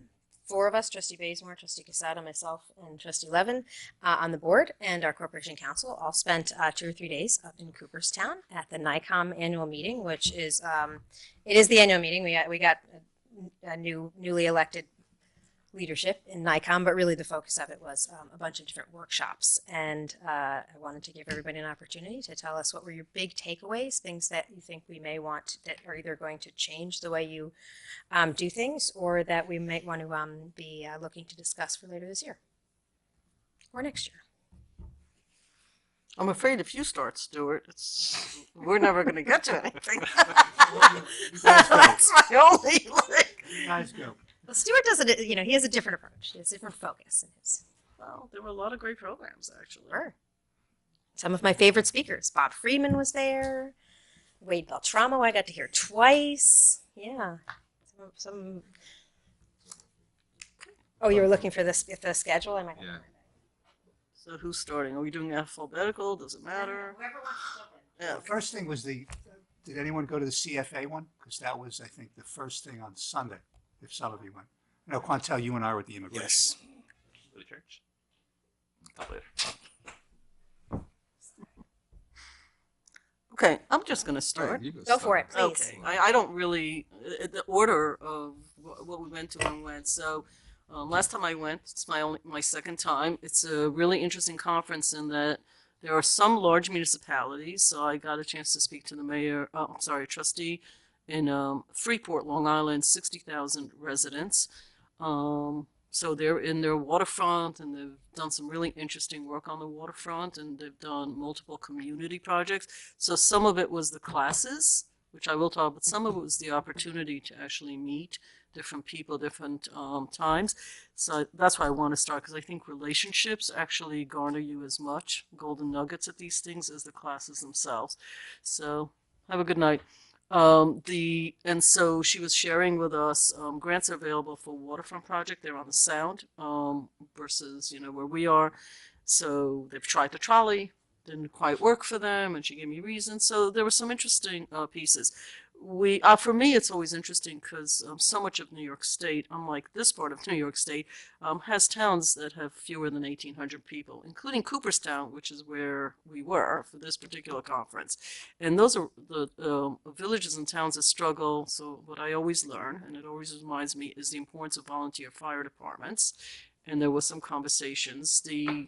I went to a women's, and so did the mayor, to a special, I think it's the first one they've done, a women's program with a professor from Rockefeller College, where they do give bachelor and master's, FYI, anybody listening, for degrees in municipal work for women. I didn't know that even existed. And she did a study about the difference in pay structures, some of the trends, and it's nothing surprising. It's exactly what it is in private industry. And the lack of women in mayoral positions, and the gender gap is still there, and it was evident in the room as you looked across, both minorities and women. So there was a lot of statistics. I actually don't feel it's important to repeat because it's everything we see in the media every day. So there was a really good session Tuesday morning, I guess. Were all three of us there for the social media one? No. No, Monday. Oh, that was Monday morning. Monday afternoon. Okay, I'm sorry. I can't, they're all jumbled because you go from one thing to the next. Although we did try to coordinate it. So social media was really interesting, and Stuart and I had a conversation. So there are a lot of rules in play by NICOM and opinion and legal opinions of trustees on social media, the municipality on social media, who's allowed to be an administrator on websites, Facebook, Twitter. They didn't discuss WhatsApp, but YouTube was a big one, right? They never discussed the fact that 3 of those are actually owned by the same company. I always get concerned because they're actually private entities. There was a big discussion. These are not public platforms. They're not like a public forum, which people think they're in a public forum. It's not. They're privately held companies who let you use their platform. They own all the data, and there is a growing sort of legion of opinions and legal opinions about how to use it. I'm not going to repeat all of them here, but I know that Stuart and I are going to definitely have to have some conversations about it because we both were in that meeting. That was a fascinating, and I don't remember that in the past, and they're going to have many more classes, and that doesn't matter whether you're a small village or a big municipality. That's something we all had in common. What was different is who manages. So Jamie, who manages and who's allowed to get on there. There was a discussion about fire departments because there are fire departments and fire companies. And I don't think many people in the public listening to this realize that there is a difference between that. So some are 501c(s) that collect their own funds and have their own entities, and some are actually part of our entity as a village. So that's something we need to look further. It's just fascinating with what people can say on social media and what employees can say, what they can't say. A lot of it has to do with the First Amendment rights, some of it not so much so. So that was, I think, something that was for me a big takeaway that we need to have some policy about in this village. And we're not alone in this. I mean, we're actually way ahead of the curve as far as the use of social media than most of the people in the room were. So I know you think, oh, we're not, because you do a lot of the work, Jamie, but in fact, we're way ahead of the curve. Separate emails for our council, for all the committees that we already have done that. a lot didn't know they were supposed to do. So there was a lot of stuff. Website is part of social media. So for me, those were the big takeaways. And, you know, look, I mean, some of it is about sewage and water, and I'm not that I mean, it's interesting if you're an elected official because you realize, oh, that's what we spend a lot of time on. It's not so interesting for me to discuss it on. And I'm trying to think if there was anything that really stuck out that we were talking about with any of the municipalities. Grants. Grants were a big topic. There were a lot of discussions for the small municipalities how to get grants, but equally for the large ones on how to get the state, who keeps saying there's money around, to actually get that money and how you qualify for it. So that was, I think that's always a part of why we go to NICOM, is to also learn about how we might better finance the village, and not just through tax dollars, but through other funding means. So that to me was sort of some of the key takeaways that I have from that event. All right, so I go next, I guess. So that wasn't. I think we shared one of them. I think the one on Monday, we shared that the three of us ended up being in the same room. But I'm not going to talk about that one too much, even though that was one of the most interesting that I had. I think that day sort of went to going back, I guess, local government 101, and that was very interesting because there was a lot of new elected officials at that room, and it was just interesting to see the difference in, you know, what do you expect and when do you one of the biggest things in there that it was said, it was like, if you have questions, go to your lawyer. You know, the questions in regards to True. the questions in regards to what You know why I did not what- attend that particular. So it was just on policy making and how do you handle a lot of different situations as a new elected official may not know, and sort of like, you know, before you do anything or say anything, it just consult. And even they said, call NICOM, you know, we have a basic information, and that's definitely true. So it was very informative. I found out and I asked Stuart a couple questions right after that because I wasn't aware some of the, or I wanted to make sure that we were doing some of the stuff that it was part of the presentation in there. We actually are doing that. So it was very refreshing to me because I wasn't even aware of that. And the other one one of the ones that I went to on Monday was actually grants and money funding. It's called state funding for local governments. That was very specific because that was more like a DEC grants portion. It was more like directly towards water, and recycling systems and stuff like that. And one of the things while I was on the conference or the presentation, she said I actually text Paul, and I said, what happened to our grant that we had applied last year, I think, or the year before, in regards to our water treatment plant? And I said, what was the take? And he gave me some feedback, and that was some of the questions that I asked the gentlemen that were there. And I sent him he was supposed to give me a call at some point either this week or next week, but I'm going to be following up with an email. And then subsequently after that, I spoke to Paul, and I said, look, there's a different person in there, I guess, a different contact. And that was very helpful just for me to understand. And he said this particular person of the DEC, he was willing to talk to us and see, because he said there's a lot of grant opportunity right now in regards to water treatment, water facilities, recycling sectors or portions of that. And he was very familiar with some of areas in here. The last one, I think, I don't know if Quintel or Rico want to talk to. I'm trying to remember no, it wasn't the academy. Was it? You're going to talk about community that, right? engagement. Yeah. So, and I'm going to let you talk because if you miss something, then I'll fill in. But I think it was very useful. Actually, one of the for me at least, one of the very most useful portions of the whole thing. So. Great. So I'll jump right into community engagement just because all three of us was there. So one of the presenters had a lot of experience in I guess the village of Geneva, the city of Geneva, and he was the village manager at the time, city manager at the time. So essentially, he gave us a story of the city of Geneva. It was a really depressed area. You know, a lot of people have fled the city over a number of years, and so now they were in the process of doing some revitalization, and it was kind of like, well, how do you do this, right? And so one of the things that he talked about is making sure that um, there's public engagement. There's doing what you're supposed to do. There's sending out the notices. You know, that's the legal part. Like you still have to do the legal part, but then there's like going the extra step, right? So what this person particularly did at the time is when they were thinking about going block by block and cleaning up and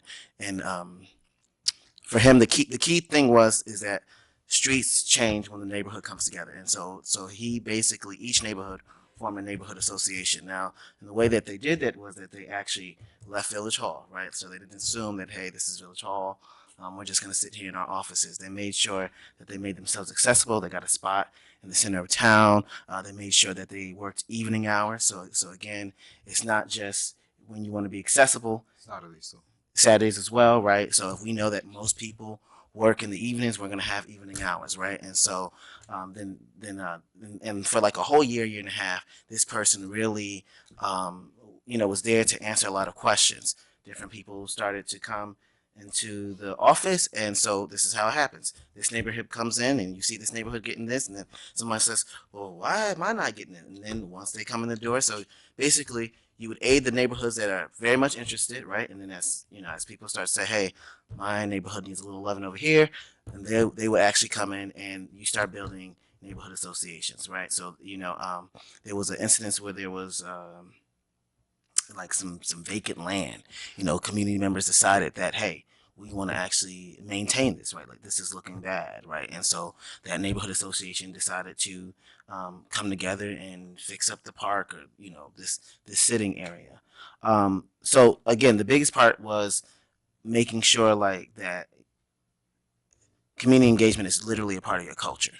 Then we got into the part of talking about academies and that led into participatory budgeting, right? So there are three things that he focused on.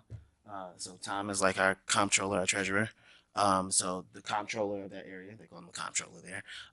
What he did was, similar to our former manager, was put the budget in, layman's terms, right? So, there was a 6-week course, and we're talking about budgeting and where your money goes towards. And, so then when you say, hey, we don't have money or we do have money, you can always go back and say, hey, this is where the money is, or, this is what we're working with. Then there was policing. So the police chief at the time would just explain, a little bit about policing, but also maybe it was academy, but also like there may be questions like how come you can't release certain information. So explain it to people that when you're under an investigation during the time, like if you divulge that information to the public, the investigation can be tainted, right? And then there was like planning. So not Trustee Casada at the time had asked, is this in conflict or in conjunction or with the planning board? But no, it was more like as projects come up, we're going to have like a 6-week course just to discuss the life of the project and what you can expect. So, and then they also talked about, really incorporating participatory budgeting, setting aside a portion of the budget where the public can actually decide where their money goes. So it was a great presentation. You want to add anything? I don't remember that part. Probably I missed it because I was looking at, but pretty much the planning portion of it. And again, it was more like, so let me go back to the first one that you talked about, neighborhood. Sure, it was pretty much having a neighborhood group actually being engaged with government itself. It was just like not just get together for a couple of weeks. It was more like a constant group together and making decisions and making part of the community as well. So the part of the, I guess, the planning portion was more like to actually educate the people in the community where, what is the process of a typical application. It was a make-believe project, and they pretty much go step by step. What is the process? How do you go through the building department? What do you do this? How do you do this? And the academy, maybe, I'm not sure, he didn't go into too much details, like specific details, but I know, Omar, you were part of one of the police academies here in Austin, yes. Sure.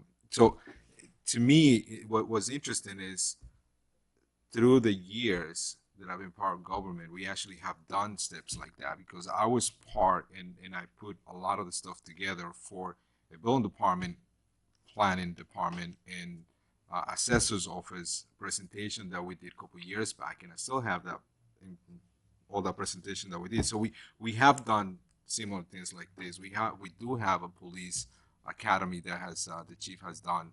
You know, the budget process to me was interesting because we actually had the assistant controller there who's still present in Geneva, where he said he goes there a couple hours a week for 6 weeks and does the presentation and, you know, makes the public understand how the actually budget works or explains how the budget process works. So, you know, it was very interesting to see that a lot of the stuff that we have been doing, maybe not constant, I guess, in a way, but the stuff that we have done, and we can actually kind of go back and look at it and actually see how do we implement those things. And the community engagement part, and they talked about the comp plan and what they did. They didn't go into details, so we all have his contact information, and I'm going to be reaching out to him to this particular person and actually get to try to find out a little more information on how he did that at that time. So, but it was to me overall it was a great class. Also, they talked about click it and fix it. So basically, oftentimes people, you know, they may be like a sidewalk or, you know, someone's house may be doing something. It could be a series of issues, but a person will go on the website and say, hey, this is an issue, right? And so someone from, you know, the village, using Ossining as an example, would either say they could click it, they could take a picture, and if it's something that it pertains to the village and their control, then they would send whoever is necessary to go and fix it. If it's something that is not the village's control, someone would kindly say, hey, I understand that this may be an issue, but you may just want to talk to your neighbor. This is out of our control. So that seems to be something that municipalities are using to really, you know, improve quality of life. I'm just, we were all in this Mhm. thing.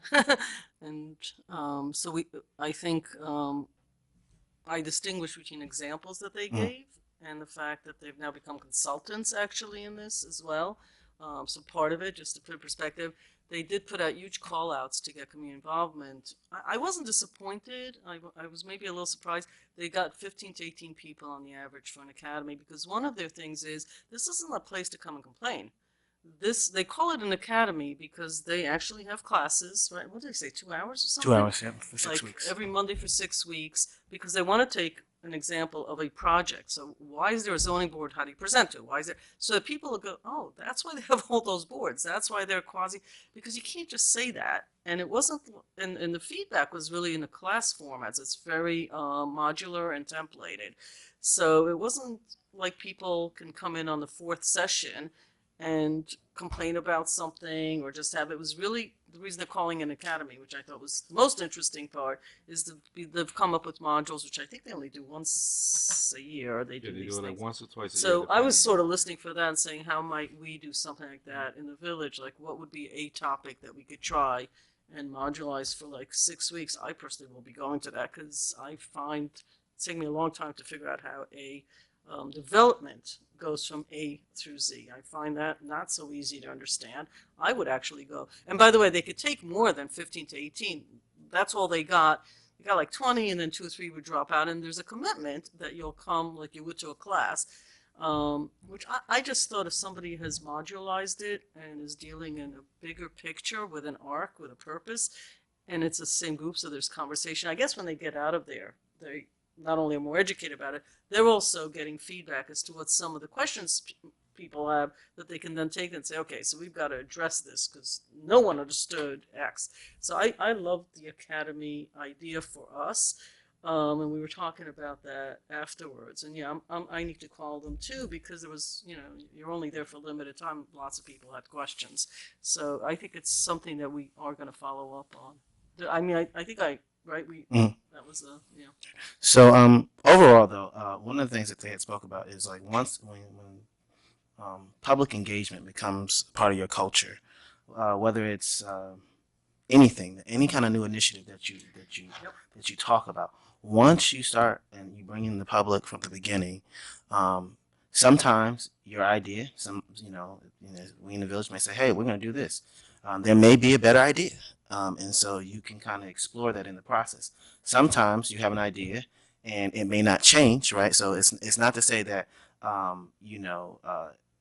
everything's going to be up for, everyone will understand together, right? So certain things. So one example they gave is, they were going to buy some new cars. So someone said, "Hey, we should get Teslas," right? And so, the easy answer to that was that this is not a part of the procurement process of New York State. So there would be no Teslas. Great idea, but that's not happening. But again, the point is that when you bring people in the process in the beginning, they will learn it, they will ask their questions, and then they will defend it, right? So it creates absolute buy-in, and again, it just has to be a part of the culture. So as we think about how we do things here in the village, we have to see how much of that is a part of the culture. Another thing I attended was the community policing. The presenter from Poughkeepsie was talking about procedural justice. So they have a 8-week course. The first 2 weeks talks about how healthy the actual officer is, making sure that they are maintaining self-care, because a happy officer, a happy person is a happy officer, right? Making sure that they don't take the job home with them, and then talks about a series of other things. Talks about morale.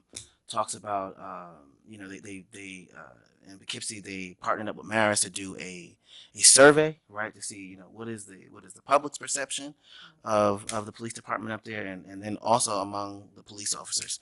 Series of things. It's an 8-week course, and it pretty much enhances the implicit bias training. One of the things they also talked about is becoming more transparent. So we know, or we've often heard that, we always talk about policy and procedures not being public, but they've gone into the process of actually publishing, the policy. And they talked about the body cams and how every officer has, body cams. At least every uniform officer has body cams. I was glad to be able to say that, hey, we're in Ossining. We have also invested in Axon body cams. I would like to, talk about that more at breath later to do it some justice. But it was very interesting things, and one of the things that was very interesting is the police go through the process, but also they're looking at the process of also elected officials going through the process, right? So that we can actually have a better understanding for the job, and then hopefully the general public. Every police department has their own challenges, and I think this came about because of a number of challenges that were happening in the Poughkeepsie area. But it was definitely something evidence-based. Just kind of started out of Chicago, right? But they knew that hey, a whole bunch of cops are not going to listen to people in academia, but through process and through people implementing the program in different departments, it really lays out a much more transparent. One of the things I liked is that they talked about policing, and there was a bank, right? And so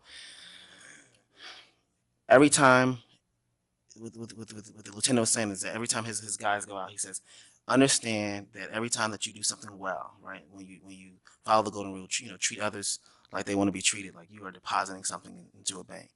And then oftentimes, when you do that, you do something that may not be in the best light, that you are withdrawing. And even sometimes national events can also withdraw from how people are viewed, right? And so he talked a lot about making sure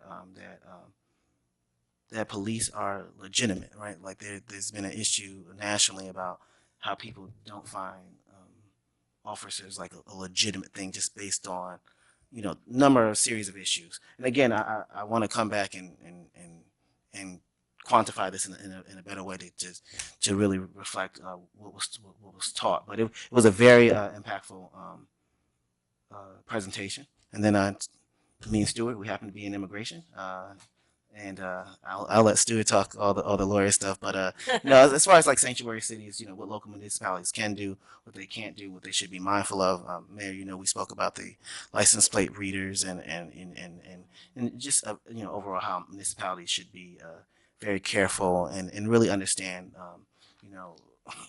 the policies that, when we talk about sanctuary cities, what we can do, what we can't do, how things are changing within the court system. But, a lot of that was legal. It was a good presentation, but yeah, that's pretty much the breadth of that.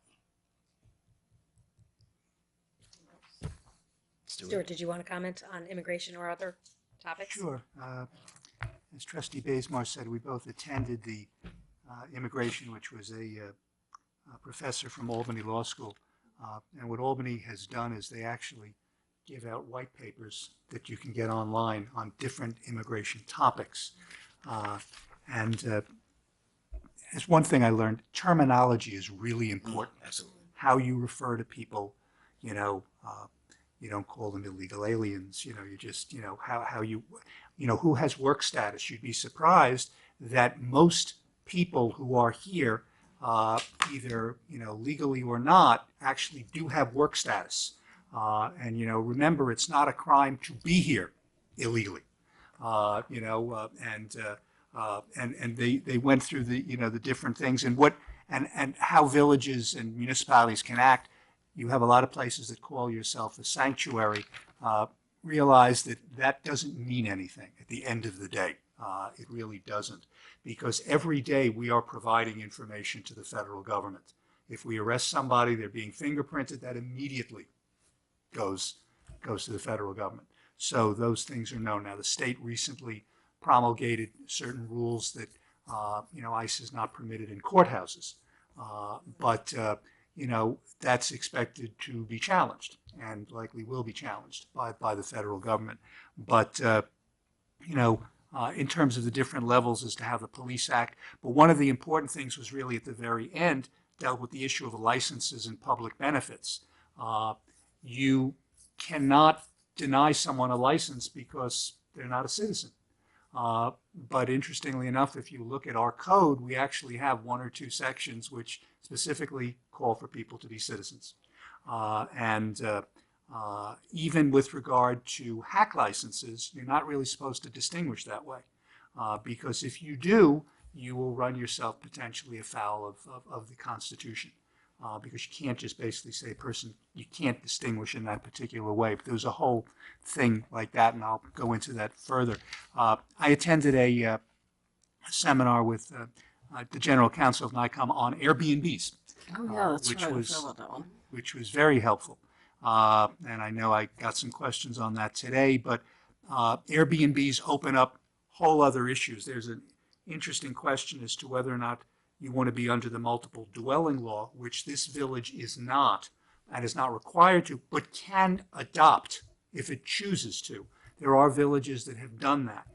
It has much greater regulation.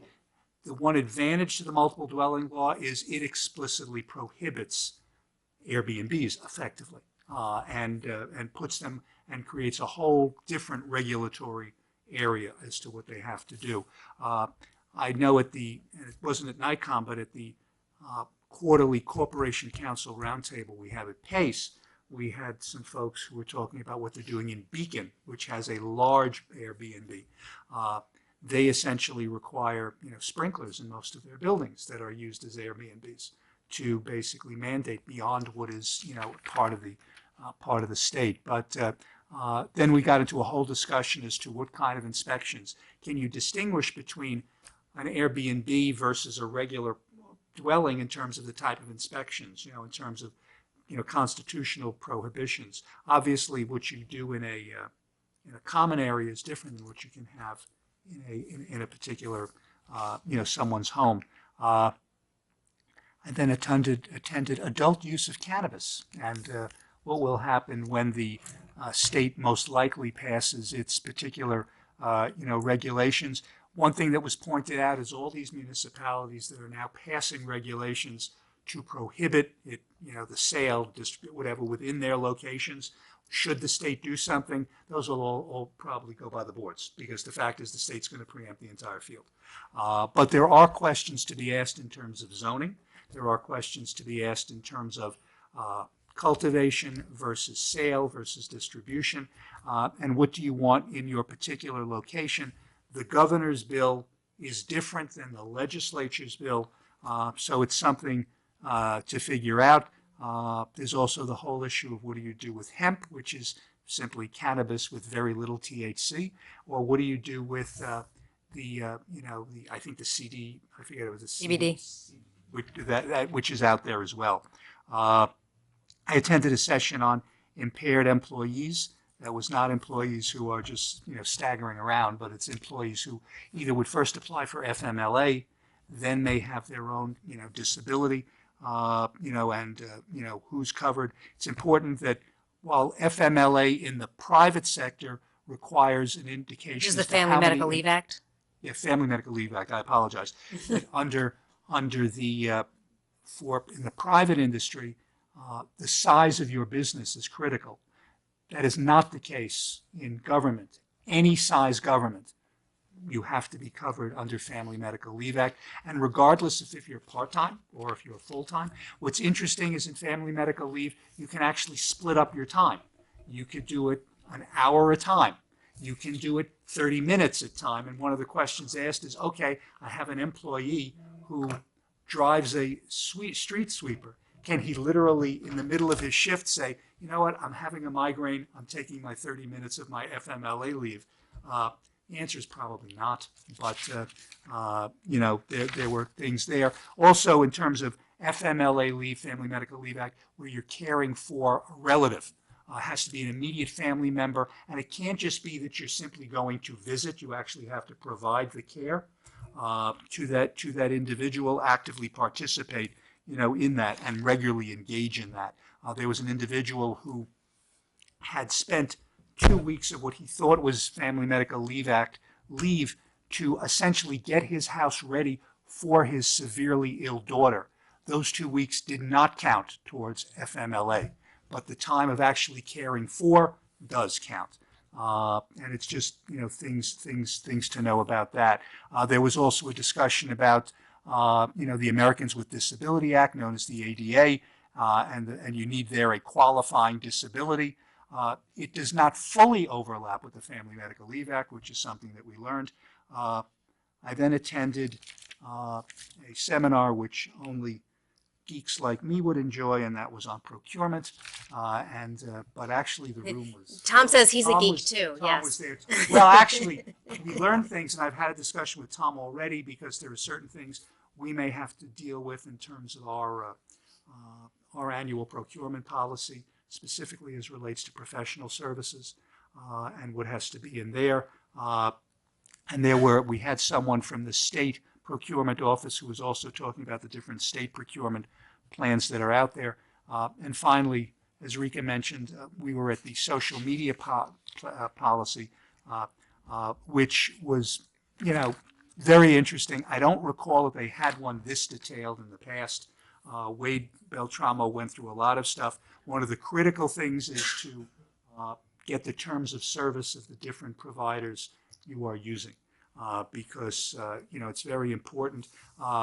It's beneficial if you can say that it's the provider who took you off of their, who basically closed you down rather than the village, because there was someone in the audience who said, well, there was an issue with our fire department, or there was an issue with a DPW employee. I just, basically deleted all those posts. And Mr. Beltramo said, you really shouldn't do that because you don't want to be in the position of doing that. Most of the municipalities there, like ours, do not have specific policies. One thing that, Trustee Levin related, which is important, is that the fire department's policy or their Facebook page, the police department's Facebook page, those are all village pages. And what's critical is to make sure you distinguish between what may come up as a political ad versus not. One of the municipalities pointed out that they have a firefighter who is running for a position, and that individual, a political endorsement showed up on the village's fire department page. And it was basically linked through. That's something you can't do. You have to be careful as to how that goes. But it's really important. There was a brief mention about an IT policy for personal privacy, which was another matter for discussion. But there was a lot that came out there. New York State has a disclaimer on a lot of their stuff, and I will get a hold of that. But essentially, who controls the page, who runs the page, what can come on the page. You can, if you want to, for example, stop any comments. But as one, I think, trustee said, she was having a devil of a time to figure out how to actually do that. But you could do that. But it was a very interesting discussion to hear from a lot of different municipalities, and a lot of these were really small municipalities that were really trying to deal with that.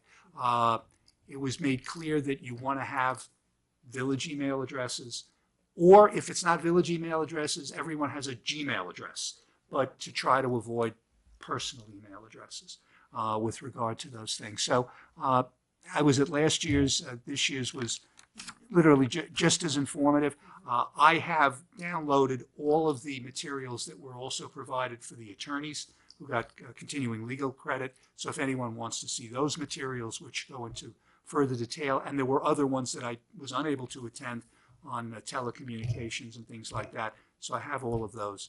But it was good. It was a lot was learned. Good.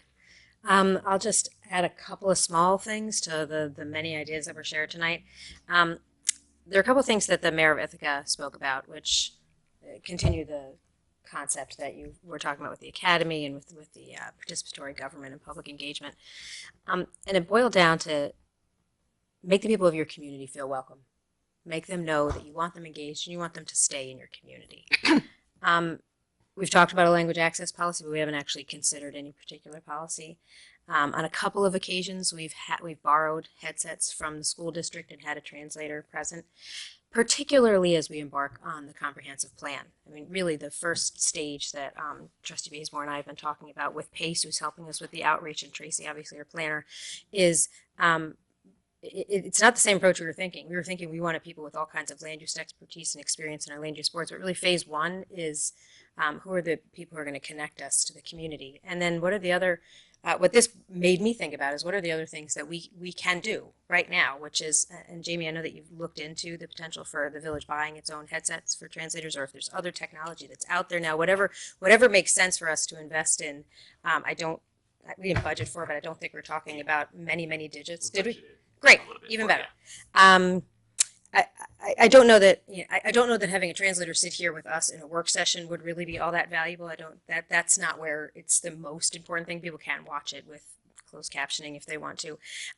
But when we're talking about things like the comprehensive plan update, I think it's a really strong message and could make a difference to people who are not comfortable with English not being their first language, and then Spanish being the #1 in our community, to look into having translators available for all of those community meetings. We've also talked about, and with PACE, having some sessions that are strictly in Spanish, but many sessions will be in English. So to have translators on site with headsets available, and to make sure that that's known. And one of the other things that they do in Ithaca meetings is they have childcare available, which if we have a meeting on June 4th, if we want to encourage parents to come, parents with young children, that's a struggle. I remember the first time I attended a village board meeting. I was so excited to get out of the house and leave my children behind, but it's not something that that I had been doing when they were that much younger. We have a lot of families in Ossining. We have a lot of people where English is not their first language, and we very much want and need them to be part of the comprehensive plan update. So those are a couple of the tangible things that I walked away with that I think we might be able to implement in the very near future. And with that, unless there's something burning that we need to make sure we Got 2 announcements, but that's all. Good. So there's an event that's being held in Ossining, which is pretty rare. It's called Westchester Cares About You. Come learn how Westchester County and its partners can assist you. It's coming up this Tuesday, March 14th, 6 to 9 at the Ossining Public Library. And it's being sponsored by literally every major safety net organization in the county and in the village. Including immigrant rights, childcare, family child welfare, homeless services, Medicaid, mental health, substance abuse, developmental disabilities, and autism, HEAP, which is a heating assistance program in New York, and a whole bunch of agencies in Ossining. And if you want, they're also offering free measles vaccinations on site. So that's being brought to you by literally, I'm not going to go through the whole list, but it's like every nonprofit and safety net. And the fact that it's being done here, it's so important because us being in a impoverished, community that benefits and needs a lot of these programs, it's good that people could actually go to our library and just learn a little bit more about it. And my last thing is next week on Tuesday, I will be in Albany with about 10,000 people, but only about 50 electeds for what they're calling the final push for Tenant Tuesdays, which is to fight for universal rent control in the entire state of New York, but also send a strong message to the governor and to the majority leader and to the assembly speaker that they will, for the first time in decades, have the opportunity to either rewrite or reestablish all rent regs in New York State. And there have been many resolutions passed in many localities, whether it's villages or towns or counties, that myself and Trustee Bazemore have submitted to my colleagues and requested that it be placed on the agenda for our meeting next week. And essentially, the ask for the board to vote on a resolution is A, to remove geographic restrictions in the Emergency Tenant Protection Act, pass a good cause eviction legislation that brings all renters' rights to tenants in smaller buildings and in manufactured homes, and vacancy decontrol, which the governor actually made one of his top initiatives when he came into office in January. Make preferential rents permanent, eliminate the vacancy bonus. Not always actually would impact Ossining, but it's just a statewide package. It's eliminate permanent rent hikes caused by major capital improvements and individual apartment increases, reform the 4-year look-back rule, rent control relief.